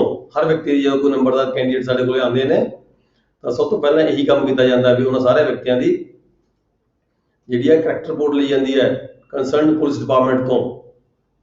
ਪੁਲਿਸ ਸਾਨੂੰ ਲਿਖ ਕੇ ਭੇਜਦੀ ਹੈ ਵੀ ਇਹਦੇ ਖਿਲਾਫ ਕੋਈ ਕ੍ਰਿਮੀਨਲ ਮੁਕੱਦਮਾ ਹੈਗਾ ਜਾਂ ਨਹੀਂ ਹੈਗਾ, ਕਿ ਇਹਦੇ ਖਿਲਾਫ ਇਹਨੂੰ ਕਦੇ ਸਜ਼ਾ ਹੋਈ ਹੈ ਜਾਂ ਨਹੀਂ ਹੋਈ, ਠੀਕ ਹੈ, ਇਹਦਾ ਕਰੈਕਟਰ ਕਿੱਦਾਂ ਦਾ ਹੈਗਾ ਕਿੱਦਾਂ ਦਾ ਨਹੀਂ ਹੈਗਾ। ਇਸ ਕਰਕੇ ਸਭ ਤੋਂ ਪਹਿਲਾਂ ਜਿਹੜਾ ਕੇਸ ਹੈ ਸਟਾਰਟ ਕਰਨ ਤੋਂ ਪਹਿਲਾਂ ਪੁਲਿਸ ਵੈਰੀਫਿਕੇਸ਼ਨ ਕਰਾਈ ਜਾਂਦੀ ਹੈ ਹਰ ਬੰਦੇ ਦੀ, ਹਰ ਵਿਅਕਤੀ ਦੀ, ਹਰ ਕੈਂਡੀਡੇਟ ਦੀ, ਠੀਕ ਹੈ। ਇਹ ਦੇਖਿਆ ਜਾਂਦਾ ਵੀ ਇਹਦਾ ਕਰੈਕਟਰ ਵਾਸਤਾ ਕਿਹੋ ਜਿਹਾ ਹੈ, ਐਬਿਲਿਟੀ ਕਿਹੋ ਜਿਹੀ ਹੈ, ਕਿ ਇਹ ਯੋਗ ਹੈਗਾ ਇਸ ਕੰਮ ਕਰਨ ਦੇ। ਫਿਰ ਅੱਗੇ ਹੈਗਾ ਫਰੀडम ਫਰੋਮ ਦਾ ਇੰਡੈਪਟਨੈਸ, ਕਿ ਇਹ ਕਰਜ਼ਈ ਤਾਂ ਨਹੀਂ ਜ਼ਿਆਦਾ ਹੈਗਾ, ਇਹਦੇ ਮੋਢਿਆਂ ਤੇ ਇੰਨਾ ਭਾਰ ਤਾਂ ਨਹੀਂ ਹੈਗਾ ਵੀ ਇਹਨੇ ਕਰਜ਼ਾ ਦੇਣਾ ਹੋਵੇ ਤੇ ਫ੍ਰੀ ਹੋ ਕੇ ਇਹ ਕੰਮ ਹੀ ਨਹੀਂ ਕਰ ਸਕਦਾ ਹੋਵੇ, ਠੀਕ ਹੈ। ਇਹ 4 ਪੁਆਇੰਟ ਜਿਹੜੇ ਹੈਗੇ ਨੇ ਇਹ ਡੀ ਦੇ ਵਿੱਚ ਕਵਰ ਹੁੰਦੇ ਨੇ। ਪਰਸਨਲ ਇਨਫਲੂਐਂਸ, ਕਰੈਕਟਰ ਵਿਅਕਤੀ ਦਾ, ਉਹਦੀ ਐਬਿਲਿਟੀ, ਉਹਦੀ ਯੋਗਤਾ ਕਿਹੋ ਜਿਹੀ ਹੈ, ਤੇ ਫਿਰ ਉਹਦਾ ਕਰਜ਼ਾ ਵਗੈਰਾ ਕਿੰਨਾ ਗਿਆ, ਕਿ ਜ਼ਿਆਦਾ ਕਰਜ਼ਈ ਤਾਂ ਨਹੀਂ ਹੋ ਚੁੱਕਿਆ, ਠੀਕ ਹੈ। ਉਹਦੀ ਖੁਸ਼ਹਾਲੀ ਮਤਲਬ ਕਿ ਉਹਦਾ ਜਿਹੜਾ ਹੈਗਾ ਇਕਨੋਮਿਕਲ ਪੋਜੀਸ਼ਨ ਕਿੱਦਾਂ ਦੀ ਹੈਗੀ ਹੈ, ਇਹ ਵੀ ਇੱਕ ਪੁਆਇੰਟ ਹੈਗਾ ਜਿਹੜਾ ਦੇਖਿਆ ਜਾਏਗਾ ਨੰਬਰਦਾਰ ਦੀ ਨਿਯੁਕਤੀ ਕਰਨ ਤੋਂ ਪਹਿਲਾਂ। ਦੈਨ ਈ ਪੁਆਇੰਟ ਹੈ strength and importance of the community. ਦੇਖੋ ਉਹਦੀ ਕਿੰਨੀ ਕੁ ਪਾਵਰ ਹੈਗੀ ਹੈ ਆਪਣੀ ਕਮਿਊਨਿਟੀ ਦੇ ਵਿੱਚ, ਜਾਂ ਉਸ ਕਮਿਊਨਿਟੀ ਦੀ, ਜਿਸ ਕਮਿਊਨਿਟੀ ਦਾ ਉਹ ਵਿਅਕਤੀ ਹੈਗਾ, ਉਸ ਕਮਿਊਨਿਟੀ ਦੀ ਕਿੰਨੀ ਕੁ ਸਟਰੈਂਥ ਹੈ, ਕਿੰਨੀ ਕੁ ਉਹਦੀ ਇੰਪੋਰਟੈਂਸ ਹੈ। From which selection of the candidate is to be made, ਜਿਹੜੀ ਕਮਿਊਨਿਟੀ ਦੇ ਵਿੱਚੋਂ ਜਿਹੜਾ ਨੰਬਰਦਾਰ ਦੀ ਸਿਲੈਕਸ਼ਨ ਕਰਨਾ ਚਾਹੁੰਦੇ ਆ, ਠੀਕ ਹੈ, ਉਹ ਕਿਹੜੀ ਕਮਿਊਨਿਟੀ ਨੂੰ ਬਿਲੋਂਗ ਕਰਦਾ ਹੈ ਤੇ ਉਸ ਕਮਿਊਨਿਟੀ ਦੀ ਕਿੰਨੀ ਕੁ ਸਟਰੈਂਥ ਹੈ, ਕਿੰਨੀ ਕੁ ਉਹਦੀ ਇੰਪੋਰਟੈਂਸ ਹੈ। ਇਹ ਵੀ ਇੱਕ ਪੁਆਇੰਟ ਜਿਹੜਾ ਹੈਗਾ ਦੇਖਿਆ ਜਾਏਗਾ, ਕਿਉਂਕਿ ਕੱਲ ਨੂੰ ਉਸੇ ਨੇ ਤਾਂ ਇਲੈਕਸ਼ਨ ਕਰਨੀ ਹੈ ਨਾ, ਨੰਬਰਦਾਰੀ ਦੀ ਮਾਮਲੇ ਦੀ ਇਲੈਕਸ਼ਨ ਕਰਨੀ ਹੈ, ਹੋਰ ਕੰਮ ਸਰਕਾਰ ਦੇ ਕੰਮ ਕਰਨੇ ਹੈ। ਜੇ ਉਹਦੇ ਬੁਲਾਏ ਤੋਂ ਕੋਈ ਬੰਦਾ ਹੀ ਨਹੀਂ ਆਉਂਦਾ ਹੈਗਾ, ਠੀਕ ਹੈ, ਉਹਦੀ ਪਿੰਡ ਦੇ ਵਿੱਚ ਇੰਪੋਰਟੈਂਸ ਹੀ ਨਹੀਂ ਹੈ, ਉਸ ਕਮਿਊਨਿਟੀ ਦੀ ਇੰਪੋਰਟੈਂਸ ਨਹੀਂ ਪਿੰਡ ਦੇ ਵਿੱਚ ਹੈਗੀ, ਤਾਂ ਇਹ ਜਿਹੜੇ ਪੁਆਇੰਟ ਹੈ ਬੰਦੇ ਨਜ਼ਰ ਰੱਖਿਆ ਜਾਏਗਾ ਸਿਲੈਕਸ਼ਨ ਕਰਨ ਤੋਂ ਪਹਿਲਾਂ। ਅੱਗੇ ਐਫ ਪੁਆਇੰਟ ਹੈਗਾ services ਰੈਂਡਰਡ by himself or by his family. ਫਿਰ ਪਹਿਲਾਂ ਦੇਖੋ ਉੱਪਰ ਵੀ ਸਰਵਿਸ ਦੀ ਗੱਲ ਕਰੀ ਸੀਗੀ ਸੀ ਪੁਆਇੰਟ ਦੇ ਵਿੱਚ, ਉਹ ਹੈਗੀ ਸਟੇਟ ਦੇ ਲਈ service rendered to the state, ਮਤਲਬ ਕਿ ਉਸ ਸਟੇਟ ਗਵਰਨਮੈਂਟ, ਮਤਲਬ ਪੰਜਾਬ ਗਵਰਨਮੈਂਟ ਦੀ, ਆਪਾਂ ਪੰਜਾਬ ਪੜ੍ਹ ਰਹੇ ਹਾਂ ਨਾ, ਪੰਜਾਬ ਦੇ ਲਈ। ਇੱਥੇ ਆ ਕੇ ਐਫ ਪੁਆਇੰਟ ਕਿਹਾ ਹੈ service ਰੈਂਡਰਡ by himself or by his family in the national movement to secure freedom of India. Bharat ਦੀ ਆਜ਼ਾਦੀ ਦੇ ਲਈ ਨੈਸ਼ਨਲ ਮੂਵਮੈਂਟ ਦੇ ਵਿੱਚ ਕਿ ਕਿਸੇ ਨੇ ਕੋਈ ਸੇਵਾ ਨਿਭਾਈ ਸੀ, ਉਹਦੀ ਫੈਮਿਲੀ ਮੈਂਬਰ ਨੇ, ਕਿਸੇ ਨੇ, ਉਹਦੇ ਬਜ਼ੁਰਗ ਨੇ, ਉਹਦੇ ਫਾਦਰ ਨੇ ਜਾਂ ਉਹਦੇ ਦਾਦੇ ਨੇ, ਹੈ ਜੀ, ਕੋਈ ਸੇਵਾ ਕਦੇ ਨਿਭਾਈ ਹੈ ਜਾਂ ਨਹੀਂ ਨਿਭਾਈ, ਇਹ ਵੀ ਇੱਕ ਪੁਆਇੰਟ ਹੈ ਜਿਹੜਾ ਦੇਖਿਆ ਜਾਏਗਾ। ਮਤਲਬ ਇਹ ਜਿਹੜੇ 6 ਪੁਆਇੰਟ ਨੇ ਹੋਰਾਂ ਪੁਆਇੰਟਾਂ ਤੋਂ ਇਲਾਵਾ, ਇਹ ਜਿਹੜੇ 6 ਪੁਆਇੰਟ ਨੇ, ਇਹ ਨਹੀਂ ਆ ਵੀ ਇਹੀ 6 ਪੁਆਇੰਟ ਨੇ, ਇਹਨਾਂ ਤੋਂ ਹੋਰ ਅਮੰਗ ਅਦਰ ਮੈਟਰਸ ਲਿਖਿਆ ਨਾ ਉੱਪਰ, shall be had among other matters, ਹੋਰਾਂ ਮਾਮਲਿਆਂ ਨੂੰ ਦੇਖਦੇ ਹੋਏ ਇਹ ਜਿਹੜੇ 6 ਪੁਆਇੰਟ ਨੇ ਇਹਨਾਂ ਨੂੰ ਜ਼ਰੂਰ ਦੇਖਿਆ ਜਾਏਗਾ ਕਿਸੇ ਨੰਬਰਦਾਰ ਦੀ ਜਿਹੜੀ ਪਹਿਲੀ ਨਿਯੁਕਤੀ ਹੈ, ਜਦੋਂ ਉਹ ਨਿਯੁਕਤੀ ਕਰਨੀ ਹੋਵੇ। ਇਹ ਜਿਹੜੇ ਪੁਆਇੰਟ ਨੇ ਇਹਨਾਂ ਨੂੰ ਅੰਦਰ ਕੰਸੀਡਰ ਕਰਕੇ ਫਿਰ ਹੀ ਅਸੀਂ ਰਿਕਮੈਂਡ ਕਰਾਂਗੇ ਵੀ ਆਹ ਨੰਬਰਦਾਰ ਜਿਹੜਾ ਹੈਗਾ ਇਹ ਸਰਕਾਰ ਦੀ ਜਿਹੜਾ ਕੰਮ ਹੈ, ਇਹ ਆਪਣੀ ਡਿਊਟੀ ਹੈ ਵਧੀਆ ਤਰੀਕੇ ਨਾਲ ਨਿਭਾ ਸਕਦਾ ਹੈ, ਠੀਕ ਹੈ ਜੀ। ਨੈਕਸਟ ਅਸੀਂ ਰੂਲ ਪੜਾਂਗੇ 16। ਇਹ ਦੇਖੋ ਅਸੀਂ ਬਹੁਤ ਸਲੋ ਚੱਲ ਰਹੇ ਹਾਂ ਕਿਉਂਕਿ ਇੱਥੋਂ ਤੁਹਾਨੂੰ ਕੁਐਸਚਨ ਆਉਣਾ ਹੈ, ਇੱਥੋਂ ਤੁਹਾਨੂੰ ਕੁਐਸਚਨ ਆਉਣਾ ਹੈ। ਪਿਛਲੇ ਪੇਪਰ 'ਚ ਵੀ ਕੋਈ ਬੈਠੇ ਹੋਣਗੇ ਜਿਨ੍ਹਾਂ ਨੇ ਪਹਿਲਾ ਪੇਪਰ ਦਿੱਤਾ ਸੀ, ਕੁਐਸਚਨ ਜ਼ਰੂਰ ਆਇਆ ਹੋਇਆ ਹੈਡਮੈਨ ਦੇ ਉੱਪਰ। ਸੈਕਸ਼ਨ 15 ਵੈਰੀ ਇੰਪੋਰਟੈਂਟ ਹੈ ਜੀ। ਜੀ ਜਿਸ ਤਰ੍ਹਾਂ ਸਟੈਂਡਿੰਗ ਆਰਡਰ ਦੇ ਵਿੱਚ ਵੀ ਹੈਡਮੈਨ, ਹਾਂ,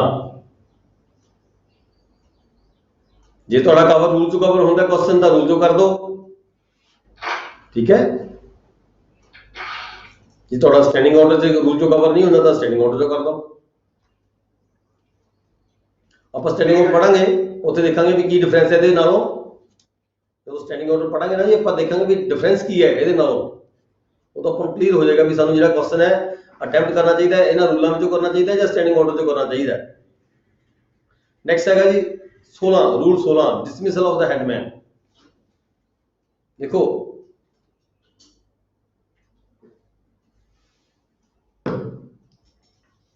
ਜਿਹੜਾ ਹੈਡਮੈਨ ਹੈਗਾ ਉਹਦੀ ਡਿਸਮਿਸਲ ਕਿਹੜੇ ਕਿਹੜੇ ਕੇਸਾਂ 'ਚ ਹੋ ਸਕਦੀ ਹੈ।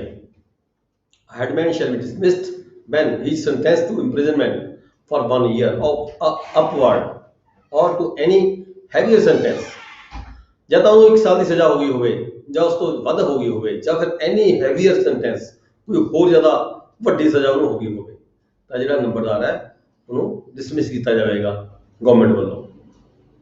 ਠੀਕ ਹੈ ਜੀ। ਇੰਪ੍ਰਿਜ਼ਨਮੈਂਟ ਫॉर 1 ईयर ਔਰ ਅਪਵਰਡਸ ਔਰ ਟੂ ਐਨੀ ਹੈਵੀਅਰ ਸੈਂਟੈਂਸ ਕੋਈ ਹੋਰ ਵੱਡੀ ਸਜ਼ਾ ਜਿਹੜੀ ਕਿ ਕਲੈਕਟਰ ਨੂੰ ਲੱਗੇ ਵੀ ਹਾਂ ਇਹ ਵੱਡੀ ਸਜ਼ਾ ਹੈ, ਜਿਹੜਾ ਨੰਬਰ ਦੇ ਯੋਗ ਨਹੀਂ ਹੈਗਾ ਵਿਅਕਤੀ, ਤੇ ਉਹਦੀ ਜਿਹੜੀ ਡਿਸਮਿਸਲ ਕੀਤੀ ਜਾ ਸਕਦੀ ਹੈ। ਬੀ ਪੁਆਇੰਟ ਕੀ ਹੈ ਜੀ? ਇਨ ਐਨ ਅਸਟੇਟ ਓਨਡ ਆਲ ਟੂਗੇਦਰ ਔਰ ਚੀਫਲੀ ਬਾਈ ਦਾ ਗਵਰਨਮੈਂਟ। ਇੱਦਾਂ ਦਾ ਕੋਈ ਪਿੰਡ ਹੈਗਾ ਜਿਹਦੇ ਵਿੱਚ ਕੁਝ ਉਹਦੀ ਆਪਣੀ ਜ਼ਮੀਨ ਵੀ ਹੈਗੀ ਹੈ ਤੇ ਬਾਕੀ ਸਰਕਾਰ ਦੀ ਜ਼ਮੀਨ ਜ਼ਿਆਦਾ ਹੈਗੀ ਹੈ। He ceases to possess the interest which led to his appointment. ਉਹਦੇ ਜਿਹੜੇ ਆਪਦੇ ਇੰਟਰਸਟ ਨੇ ਉਹ ਆਪਣੀ ਜਗ੍ਹਾ ਜ਼ਮੀਨ ਸੀਲ ਸੂਲ ਕਰ ਦਿੰਦਾ ਹੈ। ਠੀਕ ਹੈ। ਤੇ ਉਹਦਾ ਜਿਹੜਾ ਇੰਟਰਸਟ ਹੈ ਉਹ ਖਤਮ ਹੋ ਜਾਂਦਾ ਹੈ। ਜਿਸ ਇੰਟਰਸਟ ਦੇ ਵਿੱਚ ਉਹ ਨੰਬਰਦਾਰ ਬਣਿਆ ਸੀਗਾ, ਅਪਾਇੰਟਮੈਂਟ ਉਹਦੀ ਹੋਈ ਸੀਗੀ, ਉਹਦੇ ਜਿਹੜੇ ਇੰਟਰਸਟ ਨੇ ਉਹ ਖਤਮ ਹੋ ਜਾਂਦੇ ਨੇ। ਮਤਲਬ ਖਤਮ ਕਿਵੇਂ ਹੋਣਗੇ ਇੰਟਰਸਟ? ਜਦੋਂ ਉਹਦੀ ਆਪਦੀ ਵੀ ਪ੍ਰਾਪਰਟੀ ਨੂੰ ਸੀਲ ਕਰ ਦਿੱਤੀ ਹੋਵੇ ਤਾਂ ਉਹਦਾ ਇੰਟਰਸਟ ਖਤਮ ਹੋ ਗਿਆ। ਉਹਦੀ ਜਿਹਦੇ ਵਿੱਚ ਉਹ ਆਪ ਮਾਲਕ ਵੀ ਸੀਗਾ ਤੇ ਬਾਕੀ ਜ਼ਮੀਨ ਦੀ ਸਰਕਾਰ ਮਾਲਕ ਸੀਗੀ, ਉਹਦੀ ਜਿਹੜਾ ਇੰਟਰਸਟ ਹੈ ਖਤਮ ਹੋ ਗਿਆ ਹੋਵੇ। ਕਿਸੇ ਕਾਰਨ ਜ਼ਮੀਨ ਟ੍ਰਾਂਸਫਰ ਹੋ ਗਈ ਹੋਵੇ, ਸੇਲ ਹੋ ਗਈ ਹੋਵੇ, ਕੋਈ ਵੀ ਕਾਰਨ ਮੇ ਵੀ ਰੀਜ਼ਨ ਕੋਈ ਵੀ ਹੋ ਸਕਦਾ ਹੈ। ਠੀਕ ਹੈ। ਪਰ ਉਹਦਾ ਆਪਦਾ ਇੰਟਰਸਟ ਨਾ ਰਿਹਾ ਹੋਵੇ।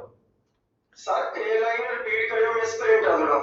ਹੈ ਜੀ, ਮਿਸਪ੍ਰਿੰਟ ਹੈ ਇਹਨੂੰ ਰਿਪੀਟ ਕਰਿਓ ਬੜਾ ਜਿਹਾ। ਇਹ ਨੂੰ ਸੁਣੋ ਦੁਬਾਰਾ।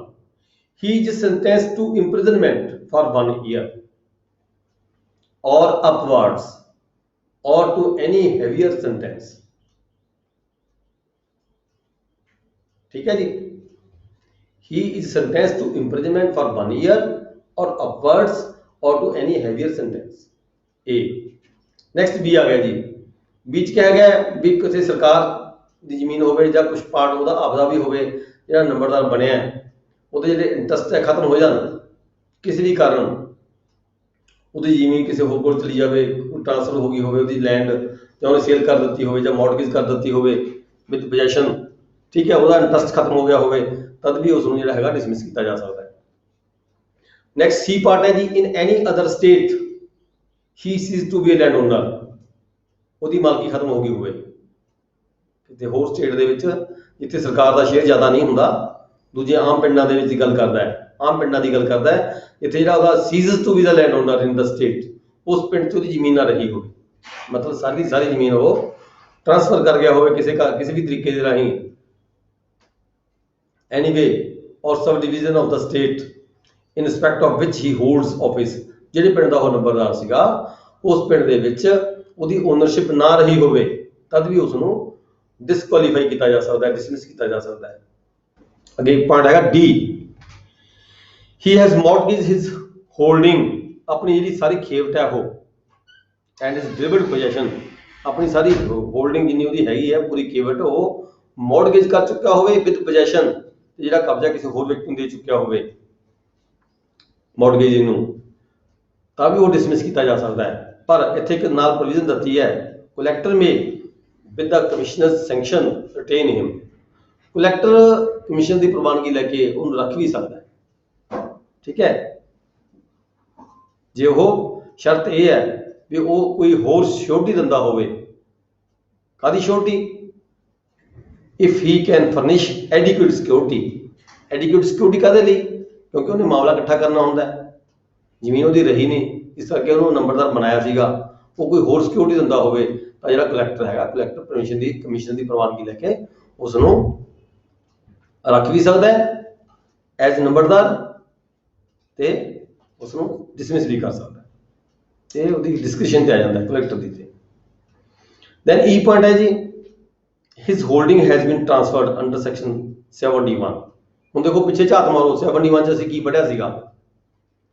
71 'ਚ ਅਸੀਂ ਪੜ੍ਹਿਆ ਸੀਗਾ, ਮੇਰਾ ਖਿਆਲ ਇਹ ਪੜ੍ਹਿਆ ਸੀ ਵੀ ਜਦੋਂ ਕੋਈ ਵਿਅਕਤੀ ਮਾਮਲਾ ਜਾਂ ਲੈਂਡ ਰੈਵਨਿਊ ਅਦਾ ਨਾ ਕਰੇ ਤਾਂ ਜਿਹੜੀ ਉਹਦੀ ਜ਼ਮੀਨ ਸੀ ਉਹ ਕਿਸੇ ਨਾਲ ਦੇ ਖੇਤ ਵਾਲੇ ਨੂੰ ਟ੍ਰਾਂਸਫਰ ਕੀਤੀ ਜਾ ਸਕਦੀ ਹੈ for the purpose to recover the amount.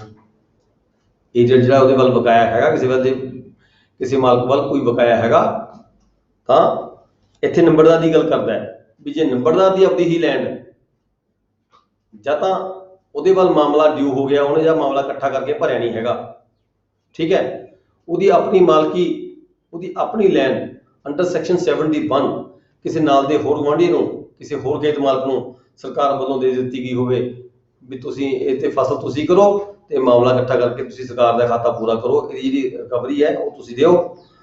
ਐਦਾਂ ਦਾ ਕੇਸ ਹੋਵੇ 71 ਦੇ ਜ਼ਮੀਨ ਟ੍ਰਾਂਸਫਰ ਕਰ ਦਿੱਤੀ ਗਈ ਹੋਵੇ, ਜਾਂ ਫਿਰ or the assessment thereof has been annulled, ਜਾਂ ਆਪਾਂ ਪੜ੍ਹਿਆ ਸੀਗਾ ਸੈਕਸ਼ਨ 73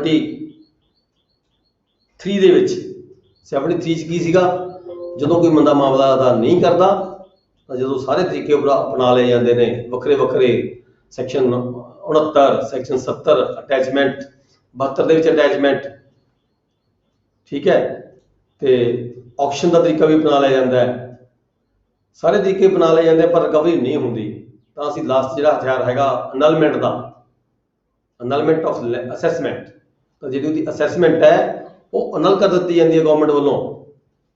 ਜਦੋਂ ਅਨਲ ਕਰ ਦਿੱਤੀ ਜਾਂਦੀ ਹੈ ਤਾਂ ਜਿਹੜੀ ਗਵਰਨਮੈਂਟ ਜਿਹੜੀ ਲੈਂਡ ਹੈ ਉਹਦੀ ਉਹ ਸਰਕਾਰ ਦੀ ਬਣ ਜਾਂਦੀ ਹੈ, ਕਿਉਂਕਿ ਮਾਮਲਾ ਹੀ ਖਤਮ ਕਰ ਦਿੱਤਾ, ਅਸੈਸਮੈਂਟ ਖਤਮ ਹੋ ਗਈ। ਪਹਿਲਾਂ ਜਦੋਂ ਕਿ ਸਰਕਾਰ ਜਦੋਂ ਅਸੈਸਮੈਂਟਸ ਨਹੀਂ ਸੀ ਹੋਈਆਂ ਉਦੋਂ ਸਾਰੀ ਜ਼ਮੀਨ ਗਵਰਨਮੈਂਟ ਦੀ ਆਪਣੀ ਹੁੰਦੀ ਸੀਗੀ, ਠੀਕ ਹੈ।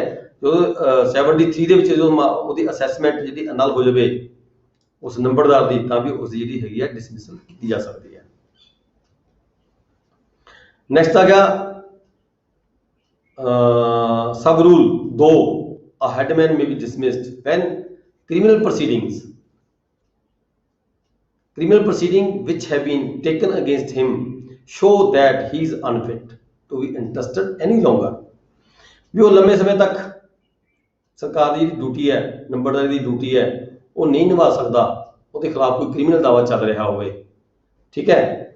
ਕ੍ਰਿਮੀਨਲ ਪ੍ਰੋਸੀਡਿੰਗਸ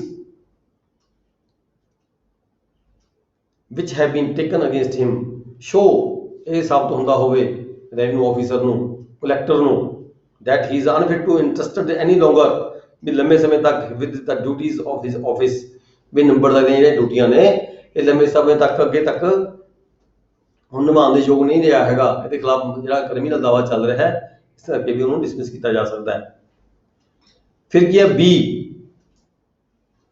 ਦੇ ਵਿੱਚ ਕੀ ਹੈ ਜੀ, he is seriously embarrassed by debt, ਮਤਲਬ ਕਰਜ਼ੇ ਨੇ ਉਸਨੂੰ ਬਹੁਤ ਦਬਾ ਦਿੱਤਾ ਹੋਵੇ, ਕਰਜ਼ੇ ਦੇ ਨਾਲ ਉਹ ਬੰਦਾ ਜਿਹੜਾ ਹੈਗਾ ਬਹੁਤ ਦੁਖੀ ਹੋ ਚੁੱਕਿਆ ਹੋਵੇ, ਇੰਪ੍ਰਾਸਡ ਹੋ ਚੁੱਕਿਆ ਹੋਵੇ, ਤੰਗ ਆ ਚੁੱਕਿਆ ਹੋਵੇ, ਕਰਜ਼ੇ ਦੇ ਥੱਲੇ ਦਬ ਚੁੱਕਿਆ ਹੋਵੇ। ਔਰ if he is unencumbered holding is so small, ਉਹਦੇ ਕੋਲੇ ਜਿਹੜੀ ਭਾਰ ਮੁਕਤ ਜਿਹੜੀ ਜ਼ਮੀਨ ਹੈ ਉਹ ਬਹੁਤ ਥੋੜੀ ਰਹਿ ਗਈ ਹੋਵੇ, as to disqualify him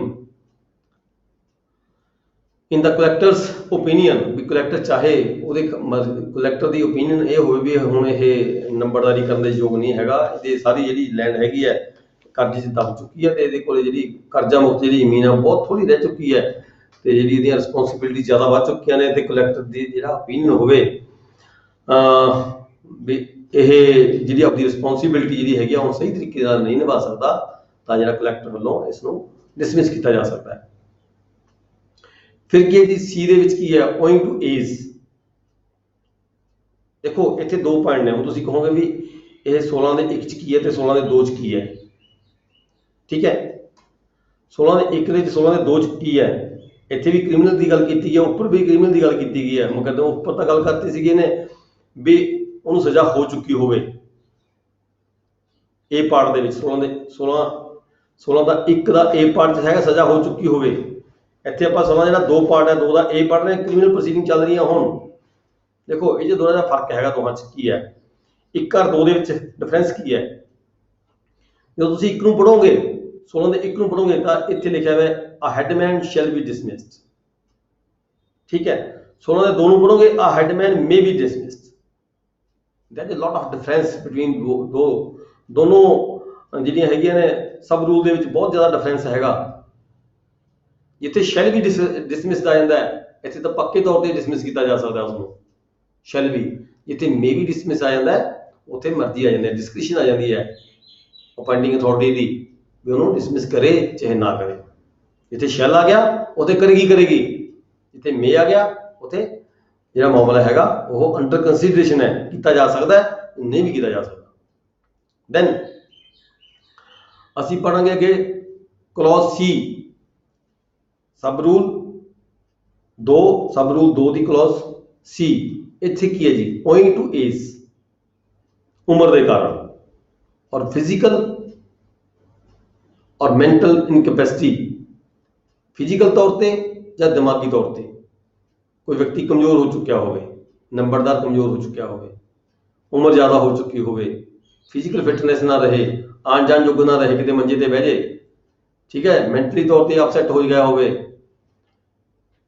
दिमाग पूरा काम करनों हट गया हो, एबसेंस फ्रॉम द स्टेट, या फिर उस पिंड दे विच रहिंदा ना होवे, हुण किते बाहर जाके रहन लग गया हो, बच्चों को चला गया हो अपने कोले, ठीक है, शहर जाके रहन लग गया हो, फॉरन चला गया हो, he is unable to discharge the duties of his office, ते अपनी जो ड्यूटियां निभाउण दे योग ना रहा हो, तद भी उसनों डिसमिस किया जा सकता है नंबरदार नूं कलैक्टर वालों। Then clause D, there is reason to believe that he has taken part, देखो एक कारण ये भी हैगा की है, ये भी बहुत इंपॉर्टेंट है, ही हैज टेकन पार्ट इन और कंसील्ड इलिसिट डिस्टिलेशन, वो पार्ट लैंदा काहदे विच, इलिसिट डिस्टिलेशन, शराब बनाउण लग गया होवे, गैर कानूनी धंधा करन लग गया होवे, शराब बेचण लग गया होवे, है जी, डिस्टिलेशन, इलिसिट डिस्टिलेशन, और द स्मगलिंग करन लग गया होवे, किसी भी गैर कानूनी पदार्थ की, फीम, चरस, गांजा, कुछ भी, है जी, ਉਹਦੀ कोई ਸਮਗਲਿੰਗ ਕਰਨ ਲੱਗ ਗਿਆ ਹੋਵੇ, ਕੰਟਰਾਬੈਂਡ ਆਰਟੀਕਲਸ, ਜਿਹੜੇ ਕੋਈ ਗੈਰ ਕਾਨੂੰਨੀ ਆਰਟੀਕਲਸ ਨੇ, ਜਿਵੇਂ ਕਿ ਨਾਰਕੋਟਿਕਸ, ਜਿਹਨੂੰ ਆਪਾਂ ਸਿੰਥੈਟਿਕ ਕਹਿ ਦਿੰਦੇ ਆ, ਜਿਹੜੇ ਹੈਗੇ ਨੇ ਨਸ਼ੇ, ਗੋਲਡ ਦੀ ਕੋਈ ਉਹ ਕਰਨ ਲੱਗ ਗਿਆ ਹੋਵੇ, ਸਮਗਲਿੰਗ ਕਰਨ ਲੱਗ ਗਿਆ ਹੋਵੇ, ਜੁਐਲਰੀ ਦੀ ਸਮਗਲਿੰਗ ਕਰਨ ਲੱਗ ਗਿਆ ਹੋਵੇ, ਜਾਂ ਫੋਰਨ ਐਕਸਚੇਂਜ ਦੀ ਕਰਨ ਲੱਗ ਗਿਆ ਹੋਵੇ, ਕੋਕੀਨ ਦੀ ਕਰਨ ਲੱਗ ਗਿਆ ਹੋਵੇ, ਫੀਮ, ਚਰਸ, ਇੱਦਾਂ ਦਾ ਕੋਈ ਵੀ ਕੰਮ ਕਰਨ ਲੱਗ ਗਿਆ ਹੋਵੇ ਜਿਹੜਾ ਕਿ ਗੈਰ ਕਾਨੂੰਨੀ ਹੋਵੇ, ਠੀਕ ਹੈ ਜੀ, ਗੈਰ ਕਾਨੂੰਨੀ ਧੰਦਿਆਂ ਦੇ ਵਿੱਚ ਸ਼ਾਮਲ ਹੋ ਗਿਆ ਹੋਵੇ, ਤਾਂ ਉਹ ਵੀ ਜਿਹੜਾ ਨੰਬਰਦਾਰ ਹੈ, ਨੰਬਰਦਾਰ ਨਹੀਂ ਰਹਿ ਸਕਦਾ, ਠੀਕ ਹੈ ਜੀ, ਉਹਨੂੰ ਵੀ ਡਿਸਕੁਆਲੀਫਾਈ ਕੀਤਾ ਜਾ ਸਕਦਾ ਹੈ, ਡਿਸਮਿਸ ਕੀਤਾ ਜਾ ਸਕਦਾ ਹੈ। then he takes part in the unconstitutional agitations, ਜੇ ਉਹ ਅਨਕੌਂਸ਼ੀਅਸ ਗੈਰ ਕਾਨੂੰਨੀ ਐਜੀਟੇਸ਼ਨ, ਮੁਜ਼ਾਹਰੇ ਦੇ ਵਿੱਚ ਭਾਗ ਲੈਣ ਲੱਗਿਆ ਹੋਵੇ against the government, or fails to give his active support to the government, ਤੇ ਸਰਕਾਰ ਨੂੰ ਸਪੋਰਟ ਦੇਣ ਲਈ ਬਣਾਇਆ ਗਿਆ ਸੀ, ਪਰ ਉਹ ਸਰਕਾਰ ਨੂੰ ਸਪੋਰਟ ਦੇਣ ਦੀ ਖਾਤਰ ਦੀ ਬਜਾਏ ਉਹ ਗਲਤ ਗੈਰ ਕਾਨੂੰਨੀ ਮੁਜ਼ਾਹਰੇ ਵਿੱਚ ਪਾਰਟਿਸਿਪੇਟ ਕਰਨ ਲੱਗ ਗਿਆ ਹੋਵੇ, ਔਰ ਫਿਰ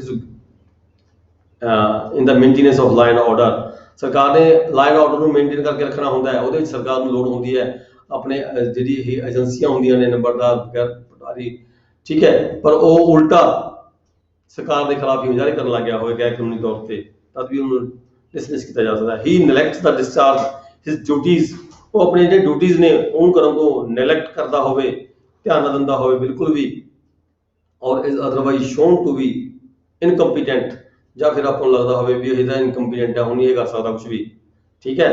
ਦੈਨ ਜੀ ਕਲੌਜ਼ 'ਚ ਹੈਗਾ the estate subdivision thereof in respect of the which he holds office, ਜਿਹੜੀ ਜ਼ਮੀਨ ਦੇ ਕਾਰਨ, ਜਿਹੜੀ ਲੈਂਡ ਦੇ ਕਾਰਨ ਜਿਸ ਪਿੰਡ ਦੇ ਵਿੱਚ ਉਸ ਨੂੰ ਨੰਬਰਦਾਰ ਬਣਾਇਆ ਗਿਆ ਸੀਗਾ, ਔਰ ਹਿਸ on holding is attached either for N area of land revenue, ਉਹ ਜ਼ਮੀਨ, ਉਹ ਜਾਇਦਾਦ ਸਾਰੀ ਉਹਦੀ ਅਟੈਚ ਹੋ ਚੁੱਕੀ ਹੋਵੇ, ਕਾਹਦੇ ਲਈ, either for arrears of land revenue, or order of the any court, ਜਾਂ ਕਿਸੇ ਸਿਵਲ ਕੋਰਟ ਨੇ, ਕਿਸੇ ਹੋਰ ਕੋਰਟ ਨੇ ਉਹਨੂੰ ਅਟੈਚ ਕਰ ਲਿਆ ਹੋਵੇ, ਜਾਂ ਲੈਂਡ ਰੈਵਨਿਊ ਦੇ ਮਕਸਦ ਦੇ ਲਈ ਰੈਵਨਿਊ ਕੋਰਟ ਨੇ ਅਟੈਚ ਕਰ ਲਿਆ ਹੋਵੇ, ਤਦ ਵੀ ਉਸ ਨੂੰ ਹੈਗਾ ਡਿਸਮਿਸ ਕੀਤਾ ਜਾਂਦਾ ਹੈ।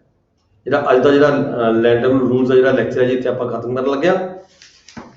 ਬਾਕੀ ਦੱਸਿਓ ਮਾੜਾ ਜਿਹਾ ਜੀ, ਤੇ ਜੇ 1 ਸਾਲ ਤੋਂ ਥੱਲੇ ਨੰਬਰਦਾਰ ਨੂੰ ਸਜ਼ਾ ਹੋਈ ਫਿਰ ਡਿਸਮਿਸ ਨਹੀਂ ਹੋਊਗਾ, ਇੱਥੇ ਕਿਹਾ ਨਹੀਂ ਹੁੰਦਾ, ਫਸਟ ਦੇ 16 ਦਾ ਡਿਸਮਿਸਲ ਆਫ ਹੈਡਮੈਨ 16, ਹਾਂ 16 ਦੇ ਇੱਕ ਚ ਲਿਖਿਆ ਜੀ, ਇਹ ਲਿਖਿਆ ਜੇ 1 ਸਾਲ ਤੋਂ ਥੱਲੇ ਹੁੰਦੀ, ਉਹਨੇ ਲਿਖਿਆ he is sentenced to imprisonment for 1 year or upward or to any heavier sentence, ਹਾਂ ਇੱਥੇ ਸ਼ਰਤ 1 ਸਾਲ ਦੀ ਲਗਾਤੀ, 1 ਸਾਲ ਦੀ ਸ਼ਰਤ ਲਗਾਈ ਗਈ ਹੈ ਵੀ ਜੇ 1 ਸਾਲ ਤੋਂ 1 ਸਾਲ ਦੀ ਜਾਂ 1 ਸਾਲ ਤੋਂ ਉੱਪਰ ਦੀ ਸਜ਼ਾ ਹੁੰਦੀ ਹੈ ਤਾਂ ਉਸ ਨੂੰ ਡਿਸਕੁਆਲੀਫਾਈ ਕੀਤਾ ਜਾ ਸਕਦਾ ਹੈ।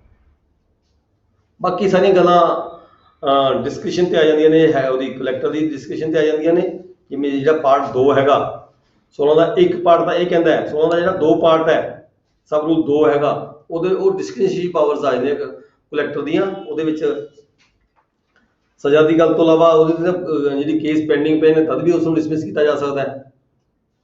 ਇੱਥੇ ਸਾਡੇ ਸਜ਼ਾ ਵੀ ਹੋਗੀ ਇੱਕ ਦੇ ਵਿੱਚ ਤਾਂ ਮੇ ਵੀ ਚਾਹੇ ਆ ਜਾਣਾ ਉਹ ਕਰ ਸਕਦਾ ਡਿਸਕ੍ਰਿਸ਼ਨਰੀ ਮੇਬੀ ਤੁਸੀਂ ਹਾਂ ਤੁਸੀਂ ਦੇਖੋ ਨਾ ਉੱਥੇ ਗੱਲ ਆ ਗਈ ਮੇਬੀ ਦੀ। ਉੱਥੇ ਇਹ ਨਹੀਂ ਹੈਗਾ ਵੀ ਨਹੀਂ ਕਰ ਸਕਦੇ, ਉੱਥੇ ਕੀਤਾ ਜਾ ਸਕਦਾ ਹੈ ਕਲੈਕਟਰ ਵੱਲੋਂ। ਠੀਕ ਹੈ ਜੀ। ਇਹ ਸ਼ਰਤ ਲਾਗੂ ਨਹੀਂ ਹੋਗੀ ਵੀ ਸਜ਼ਾ ਤਾਂ 6 ਮਹੀਨੇ ਦੀ ਹੋਈ ਹੈ, ਵੀ ਸਜ਼ਾ ਤਾਂ 6 ਮਹੀਨੇ ਦੀ ਹੋਈ ਹੈ ਤੇ ਹੁਣ ਕਲੈਕਟਰ ਨਹੀਂ ਕਰ ਸਕਦਾ। ਨਹੀਂ, ਕਲੈਕਟਰ ਸਬ ਰੂਲ 2 ਦੇ ਤਹਿਤ ਕਲੈਕਟਰ ਦੀ ਮਰਜ਼ੀ ਹੈ, ਕਰ ਸਕਦਾ ਇਸ ਨੂੰ। ਠੀਕ ਹੈ ਜੀ। ਹੁਣ ਆਪਾਂ ਉਰਦੂ ਪੜਾਂਗੇ ਜੀ। 22 ਤਰੀਕ ਤੋਂ ਬਾਅਦ ਦੇ कौन मतलब रईसी बोल रही सी? ओके ठीक है। सर फीस बारे सर सत श्री अकाल। सर आप एक बुक को है नहीं कि पहला पेज के दो हैं जी बुक तो है नहीं सुनाओ वाली ਇਹ ਬੁੱਕ ਨਾ ਲੈਂਡ ਰੈਵਨਿਊ ਐਕਟ ਦੇ ਵਿੱਚ ਇਨਕਲੂਡਡ ਹੈਗੀ ਹੈ, ਸੈਪਰੇਟ ਬੁੱਕ ਨਹੀਂ ਕੋਈ ਹੈਗੀ ਲੈਂਡ ਰੈਵਨਿਊ ਰੂਲਸ ਦੀ। ਫਿਰ ਤੁਸੀਂ ਕੋਈ ਐਕਟ ਹੋਰ ਚਾਹੇ ਹੋਰ ਲੈ ਲਓ, ਕੋਈ ਮਾਰਕੀਟ ਚੋਂ ਕੋਈ ਐਕਟ ਹੋਰ ਲੈ ਲਓ, ਲੈਂਡ ਰੈਵਨਿਊ ਐਕਟ ਲੈ ਲਓ ਜਿਹਦੇ ਵਿੱਚ ਨਾ ਸਭ ਜਿਹਦੇ ਵਿੱਚ ਰੂਲਸ ਇਨਕਲੂਡਡ ਹੋਣ। एक सर फीस बारे कहना सी। ਹਾਂ ਉਹ ਪਲੀਜ਼ ਜਿਨ੍ਹਾਂ ਦੀ ਫੀਸ ਨਹੀਂ ਨਾ ਕੋਈ ਜਮ੍ਹਾਂ ਹੋਈ ਵੀ ਉਹ ਆਪਣੀ ਫੀਸ ਜਮ੍ਹਾਂ ਕਰਾ ਦਿਓ ਤਾਂ ਕਿ ਇਹਨਾਂ ਦਾ ਜਿਹੜਾ ਸਿਸਟਮ ਹੈਗਾ ਮੇਰੇ ਆਪਣਾ ਜਿਹੜਾ ਮੋਟੇ ਕੰਮ ਸਟਾਫ ਹੈਗਾ ਇਹਨਾਂ ਦਾ ਜਿਹੜਾ ਸਿਸਟਮ ਹੈ ਉਹਦੇ ਨਾਲ ਜੁੜਿਆ ਹੋਇਆ ਹੈ। ਜਿਹੜੀ YouTube ਦਾ ਮੇਲ ਬਾਕਸ ਹੈਗਾ ਨਾ ਜੀ, YouTube ਦਾ ਮੇਲ ਬਾਕਸ ਦੇ ਵਿੱਚ ਜਿਹਨਾਂ ਬੰਦੇ ਦੀ ਫੀਸ ਆਉਂਦੀ ਹੈ ਉਹ ਵਿੱਚ ਉਹਦੇ ਮੇਲ ਬਾਕਸ ਉਹਦੀ ਜਿਹੜੀ ਆਈਡੀ ਹੈ ਚਲੀ ਜਾਂਦੀ ਹੈ ਤੇ ਫਿਰ ਉਸ ਨੂੰ ਆਟੋਮੈਟਿਕਲੀ ਬਿਨਾਂ ਕਰੇ ਉਹ ਆਟੋਮੈਟਿਕਲੀ ਜਿਹੜੇ ਲੈਕਚਰਸ ਹੈਗੇ ਆਣੇ ਸ਼ੁਰੂ ਹੋ ਜਾਂਦੇ ਆ। ਠੀਕ ਹੈ ਜੀ ਸਰ, ਕਿ ਤੁਸੀਂ ਸਾਰੇ ਸਮਝਦਾਰ ਹੈਗੇ ਹੋ। ਜਿਹੜੀ ਕਿਸੇ ਦੀ ਰਹਿੰਦੀ ਹੈ ਉਹ ਆਪਣੀ ਜਮ੍ਹਾਂ ਕਰਵਾ ਦਿਓ।